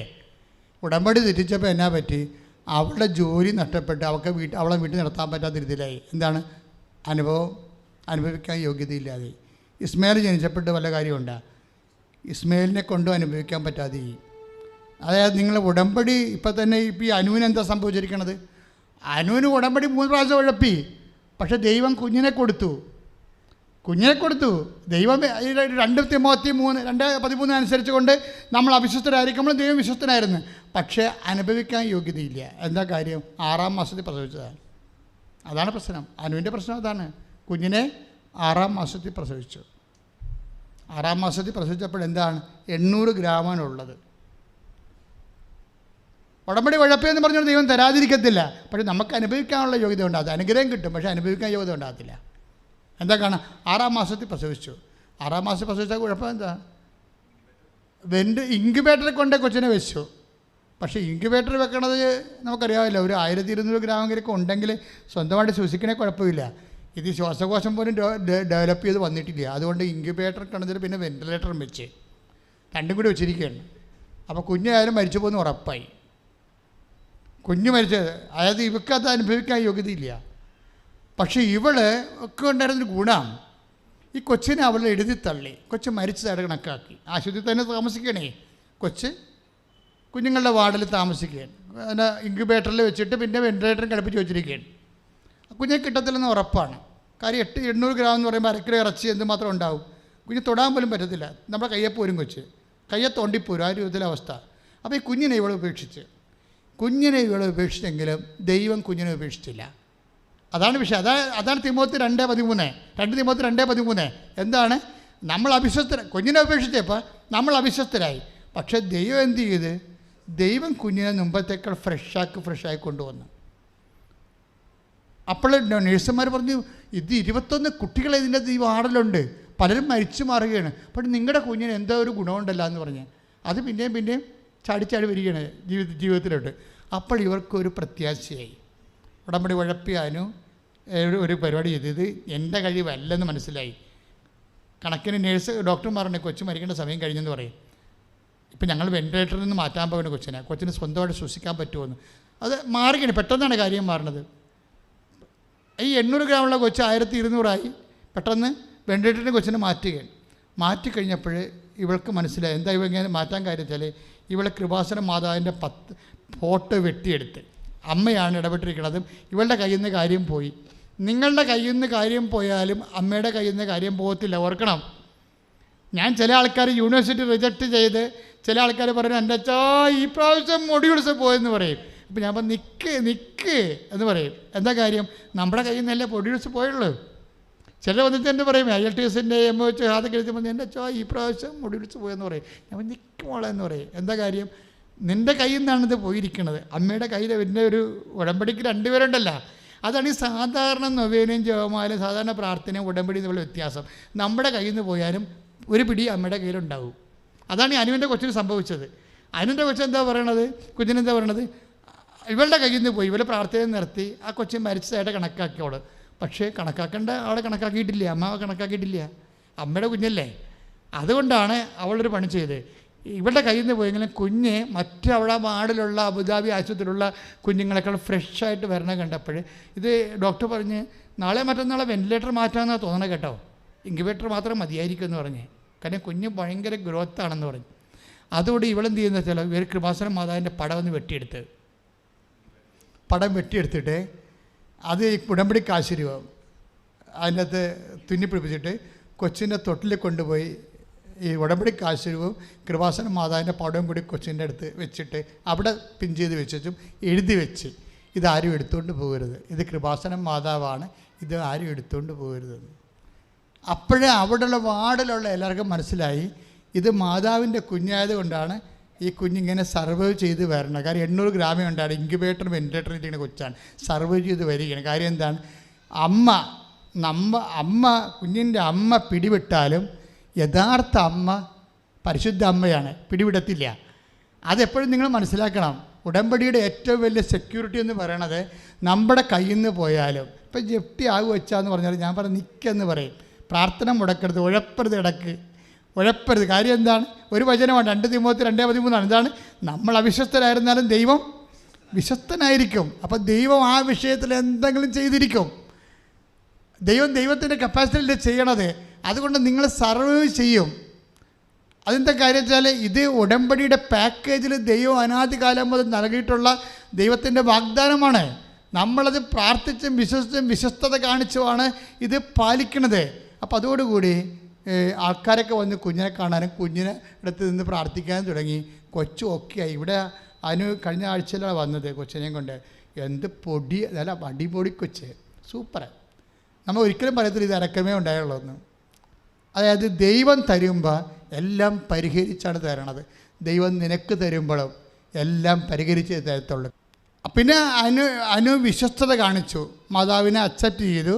ആ രൂപം കൊണ്ട് അവിടെ വെച്ച് കെട്ടിവെച്ച് കഴിഞ്ഞപ്പോഴാണ് അവൾ വിശ്വസ്തത, ദൈവത്തോട് വിശ്വസ്തത കാണിച്ചിട്ട് ഉടമ്പടി പ്രാർത്ഥന റീസ്റ്റാർട്ട് ചെയ്തപ്പോഴാണ് കുഞ്ഞ് പിക്കപ്പ് ചെയ്ത് അവൾക്ക് ജീവനോടെ കിട്ടിയത്. എബ്രാഹത്തിന് സംഭവിച്ചത് അതാണ്. എബ്രാഹത്തിന് ഇസഹാക്കിന് ബലിയർപ്പിക്കേണ്ടി വരത്തില്ലായിരുന്നേ. എബ്രാഹിം ഇരന്ന് മേടിച്ചൊരു പണിയാണത്. സംഗതി പരീക്ഷണം എന്നൊക്കെയാണ് നമ്മൾ പറയുമെങ്കിലും വലിയ കാര്യത്തിലൊക്കെ നമ്മളത് കെട്ടിഘോഷിച്ച് എബ്രാഹത്തിൻ്റെ ബലിയെക്കുറിച്ച് പറയുമെങ്കിലും എബ്രാഹിം ആ സംഭവം ഇരന്ന് മേടിച്ചതാണ്. എന്താ കാര്യം എന്നറിയാവോ? അവനോട് ചെയ്ത ഉടമ്പടി അവൻ ഇടയ്ക്ക് വെച്ച് ഉഴപ്പി ഹാഗറിനെ പ്രാപിച്ചു. അതാണ് വിഷയം വന്നതിൻ്റെ അകത്ത്.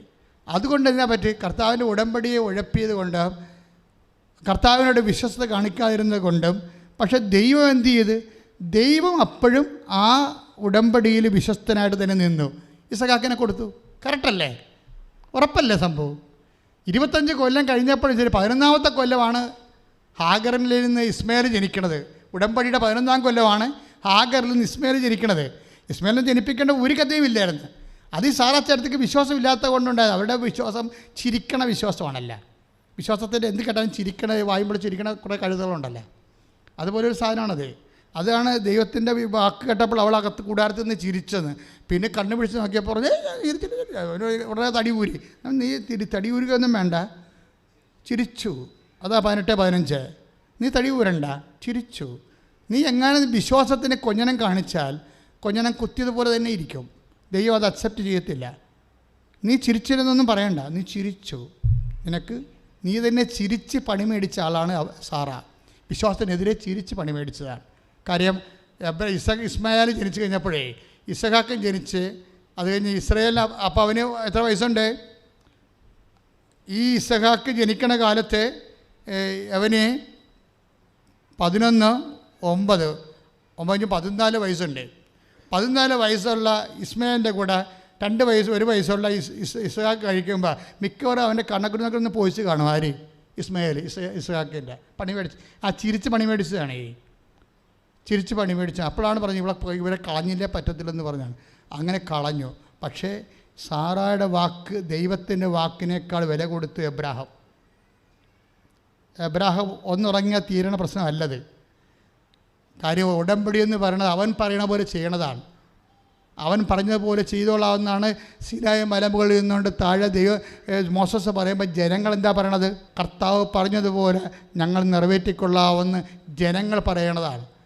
ജനങ്ങൾ പറയുന്ന സ്ഥാനത്ത് നിന്നിരുന്ന ആരാണ്? എബ്രാഹമാണ്. എബ്രാഹാം ദൈവത്തിൻ്റെ വാക്ക് കേട്ടില്ല. സാറയുടെ വാക്കിന് ദൈവത്തിൻ്റെ വാക്കിനേക്കാൾ പ്രാധാന്യം കൊടുത്തപ്പോഴാണ് ഇസ്മായിൽ എന്നുള്ള ആ വ്യക്തി ജനിക്കണത്. അതുകൊണ്ടാണ് എബ്രാഹത്തിന് സമാധാനം അനുഭവിക്കാൻ പറ്റാതെ വന്നത്. പിന്നെ അടിപൂരമല്ലേ കുടുംബത്തിൽ, കുടുംബത്തിൽ എന്തെല്ലാം പ്രശ്നങ്ങളാണ് കുടുംബത്തിൽ ഉണ്ടാക്കുന്നത്. അത് ഇതെല്ലാം ഇരന്ന് വാങ്ങിച്ചതാണ്. പക്ഷേ എബ്രാഹാം ഒരിക്കലും എബ്രാഹത്തിൻ്റെ വിശ്വസ്തത എബ്രാഹാം കളഞ്ഞു കുളിച്ചപ്പോഴേ ദൈവം വിശ്വസ്തനായിട്ട് നിന്നു. പക്ഷേ ദൈവം വിശ്വസ്തനായിട്ട് നിൽക്കുമ്പോൾ ഒരു പ്രശ്നമുണ്ട്. എന്താ പ്രശ്നം? റീടെസ്റ്റ് എഴുതാൻ പറയും. ഒരു പരീക്ഷ തോറ്റില്ലേ? ദൈവത്തിൻ്റെ വാക്കിനെ വില കൽപ്പിക്കാതെ സാറയുടെ വാക്ക് വില കൽപ്പിച്ചുകൊണ്ട് വിശ്വസ്തതയിൽ എബ്രാഹാം പരാജയപ്പെട്ടില്ലേ? എന്നിട്ടും ദൈവം വിശ്വസ്തനായി നിന്നില്ലേ? അതുകൊണ്ട് നിങ്ങൾ അനുഭവിക്കാമെന്നൊന്നും വിചാരിക്കരുത്. ദൈവം പറഞ്ഞ് നിനക്ക് അനുഭവിക്കാൻ യോഗ്യത ഉണ്ടാണെങ്കിൽ നീ റീടെസ്റ്റ് ചെയ്യണം. എന്താണ്? ഇസഹാക്കിനെ കൊല്ലണം. പോരെ? ഇരന്ന് പണി മേടിച്ചാണ് സംഭവം.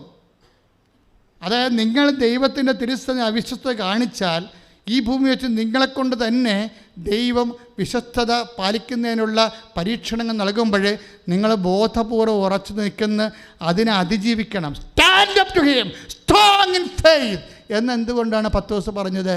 ഇങ്ങനെ എന്തെങ്കിലും ഉടമ്പടിക്കാലത്ത് എന്തെങ്കിലും അവിശ്വസ്ത വന്നു പോയിട്ടുള്ളവരെ, ഇപ്പോൾ അനുവിനെപ്പോലെ കണ്ടില്ലേ? അനു ഉടമ്പടി 3 പ്രാവശ്യം എടുത്ത് 3 പ്രാവശ്യം ഉഴപ്പി കുഞ്ഞിനെ കൊടുത്തു. പക്ഷേ 6 മാസമായിപ്പോയി. പിന്നെ എന്ത് ചെയ്ത്? പിന്നെ ഉടമ്പടി ഉറപ്പിച്ച് കഴിഞ്ഞപ്പോഴാണ് ആ കുഞ്ഞിനെ അവർക്ക് കൊടുത്തത്. അനുഗ്രഹത്തിന് ഉടമ്പടി എടുക്കേണ്ട കാര്യമില്ല. അത് ജനറ്റിക്കായിട്ട് ഉള്ളതാണ്. നമ്മളെന്തിനാണ് ഉടമ്പടി എടുക്കുന്നത്? അനുഭവിക്കാനുള്ള യോഗ്യതയ്ക്കാണ്. എന്തനുഗ്രഹം കിട്ടിയാലും അനുഭവിക്കാൻ യോഗ്യതയില്ല എന്നുണ്ടെങ്കിൽ അനുഗ്രഹം കിട്ടിയിട്ട് എന്നാ കാര്യം? കർത്താവ് എന്താ പറഞ്ഞത്? ഞാൻ നിങ്ങളെ പറഞ്ഞയക്കുന്നു, നിങ്ങളെ എന്നെ തിരഞ്ഞെടുക്കുകയല്ല ചെയ്തത്. എൻ്റെ ഒരു അനുഗ്രഹത്തിന് വേണ്ടി നിങ്ങൾ എന്നെ തിരഞ്ഞെടുത്തത് നിങ്ങൾ പറയരുത്. ഈശോ എന്താ പറഞ്ഞത്? ഒരു അനുഗ്രഹത്തിന് വേണ്ടി, ഒരു ജോലി കിട്ടാൻ വേണ്ടി, ഒരു വീട് കെട്ടാൻ വേണ്ടി, ഒരു വിവാഹം കഴിക്കാൻ വേണ്ടി നിങ്ങൾ ഒരു അനുഗ്രഹത്തിന് വേണ്ടി എന്നെ തിരഞ്ഞെടുത്തെന്ന് പറയരുത്. മറിച്ച് ഉടമ്പടിയിലൂടെ ആയാലും ഈ ബന്ധത്തിലൂടെ ആയാലും what is happen actually I have chosen you. ഞാൻ നിങ്ങളെ തിരഞ്ഞെടുത്തു. നിങ്ങൾ എന്തിനാണ് തിരഞ്ഞെടുത്ത്? ദൈവം നിങ്ങളെ തിരഞ്ഞെടുത്താൽ, ദൈവം നിങ്ങളുടെ ഉടമ്പടി ഉറപ്പ് വരുത്തിയാൽ, ദൈവം നിങ്ങളുടെ ഉടമ്പടി വിശ്വസ്ത കാണിച്ചു കഴിഞ്ഞാൽ എന്ത് സംഭവിക്കും? അത് നിലനിൽക്കുമെന്ന് യോഹന്നാൻ 15:16 എന്താ പറയണത്? ഞാൻ നിങ്ങളെ തിരഞ്ഞെടുക്കുക, നിങ്ങൾ എന്നെ തിരഞ്ഞെടുക്കുകയല്ല ചെയ്തത്, ഞാൻ നിങ്ങളെ തിരഞ്ഞെടുക്കുകയാണ് ചെയ്തത്. നിങ്ങൾ പോയി ഫലം പ്രകടിപ്പിക്കുവാനും നിങ്ങളുടെ ഫലം അതെന്ത് തന്നെയായാലും അത് നിലനിൽക്കാനും വേണ്ടി ഞാൻ നിങ്ങളെ നിയോഗിച്ചിരിക്കുന്നുവെന്ന്. ദൈവത്തിൻ്റെ നിയോഗത്തോടു കൂടി നമ്മുടെ അനുഭവങ്ങൾ നിലനിൽക്കാൻ വേണ്ടി, നമ്മുടെ അനുഗ്രഹങ്ങൾ നിലനിൽക്കാൻ വേണ്ടി നമ്മളെ സഹായിക്കുന്നത് ദൈവം നമ്മളെ അക്സെപ്റ്റ് ചെയ്യുമ്പോഴാണ്. ദൈവം നമ്മുടെ ഉടമ്പടി സ്ഥിരീകരിക്കുമ്പോഴാണ്. ഉടമ്പടി നമുക്ക് വേണ്ടത് സ്ഥിരീകരണമാണ്. സ്ഥിരീകരണത്തിന് കർത്താവ് നമ്മളിവിടെ പ്രവർത്തിക്കണം. പ്രവർത്തനത്തെ എന്താ പറയണത്? മർക്കോസിൻ്റെ സുവിശേഷം 16:20 എന്താണ്? അവരുടെ പ്രസംഗങ്ങൾ കേട്ട് കർത്താവ് അവരോടുകൂടെ പ്രവർത്തിച്ചു. അവരോട് പ്രവർത്തിക്കുക മാത്രമല്ല അടയാളം കൊണ്ട് അത് സ്ഥിരീകരിക്കുകയും ചെയ്തു. ഉടമ്പടി വേണ്ടത് സാക്ഷ്യങ്ങളാണ്. സാക്ഷ്യമില്ലാത്ത ഉടമ്പടി ദൈവത്തിൻ്റെ അടയാളമില്ലാത്തതാണ്, ദൈവത്തിൻ്റെ കൺകറൻസ് ഇല്ലാത്തതാണ്. അതുകൊണ്ട് എത്രയും വേഗം കണ്ണീരോടെ പ്രാർത്ഥിക്കും, കർത്താവേ എൻ്റെ ഉടമ്പടി സ്ഥിരീകരിച്ച് തരണമെന്ന് പ്രാർത്ഥിക്കണം. എൻ്റെ ഉടമ്പടിക്ക് അടയാളം തരണമെന്ന് പ്രാർത്ഥിക്കണം. So that I may testify you. നിൻ്റെ ജീവന്, നിൻ്റെ പുനരുത്ഥാനത്തിന് ഞാൻ സാക്ഷിയാകാൻ വേണ്ടി എൻ്റെ ഉടമ്പടിക്ക് അടയാളം നൽകണമെന്ന് പ്രാർത്ഥിക്കുക. കർത്താവായ ദൈവമേ, എൻ്റെ ഉടമ്പടി സ്ഥിരീകരിക്കണമേ.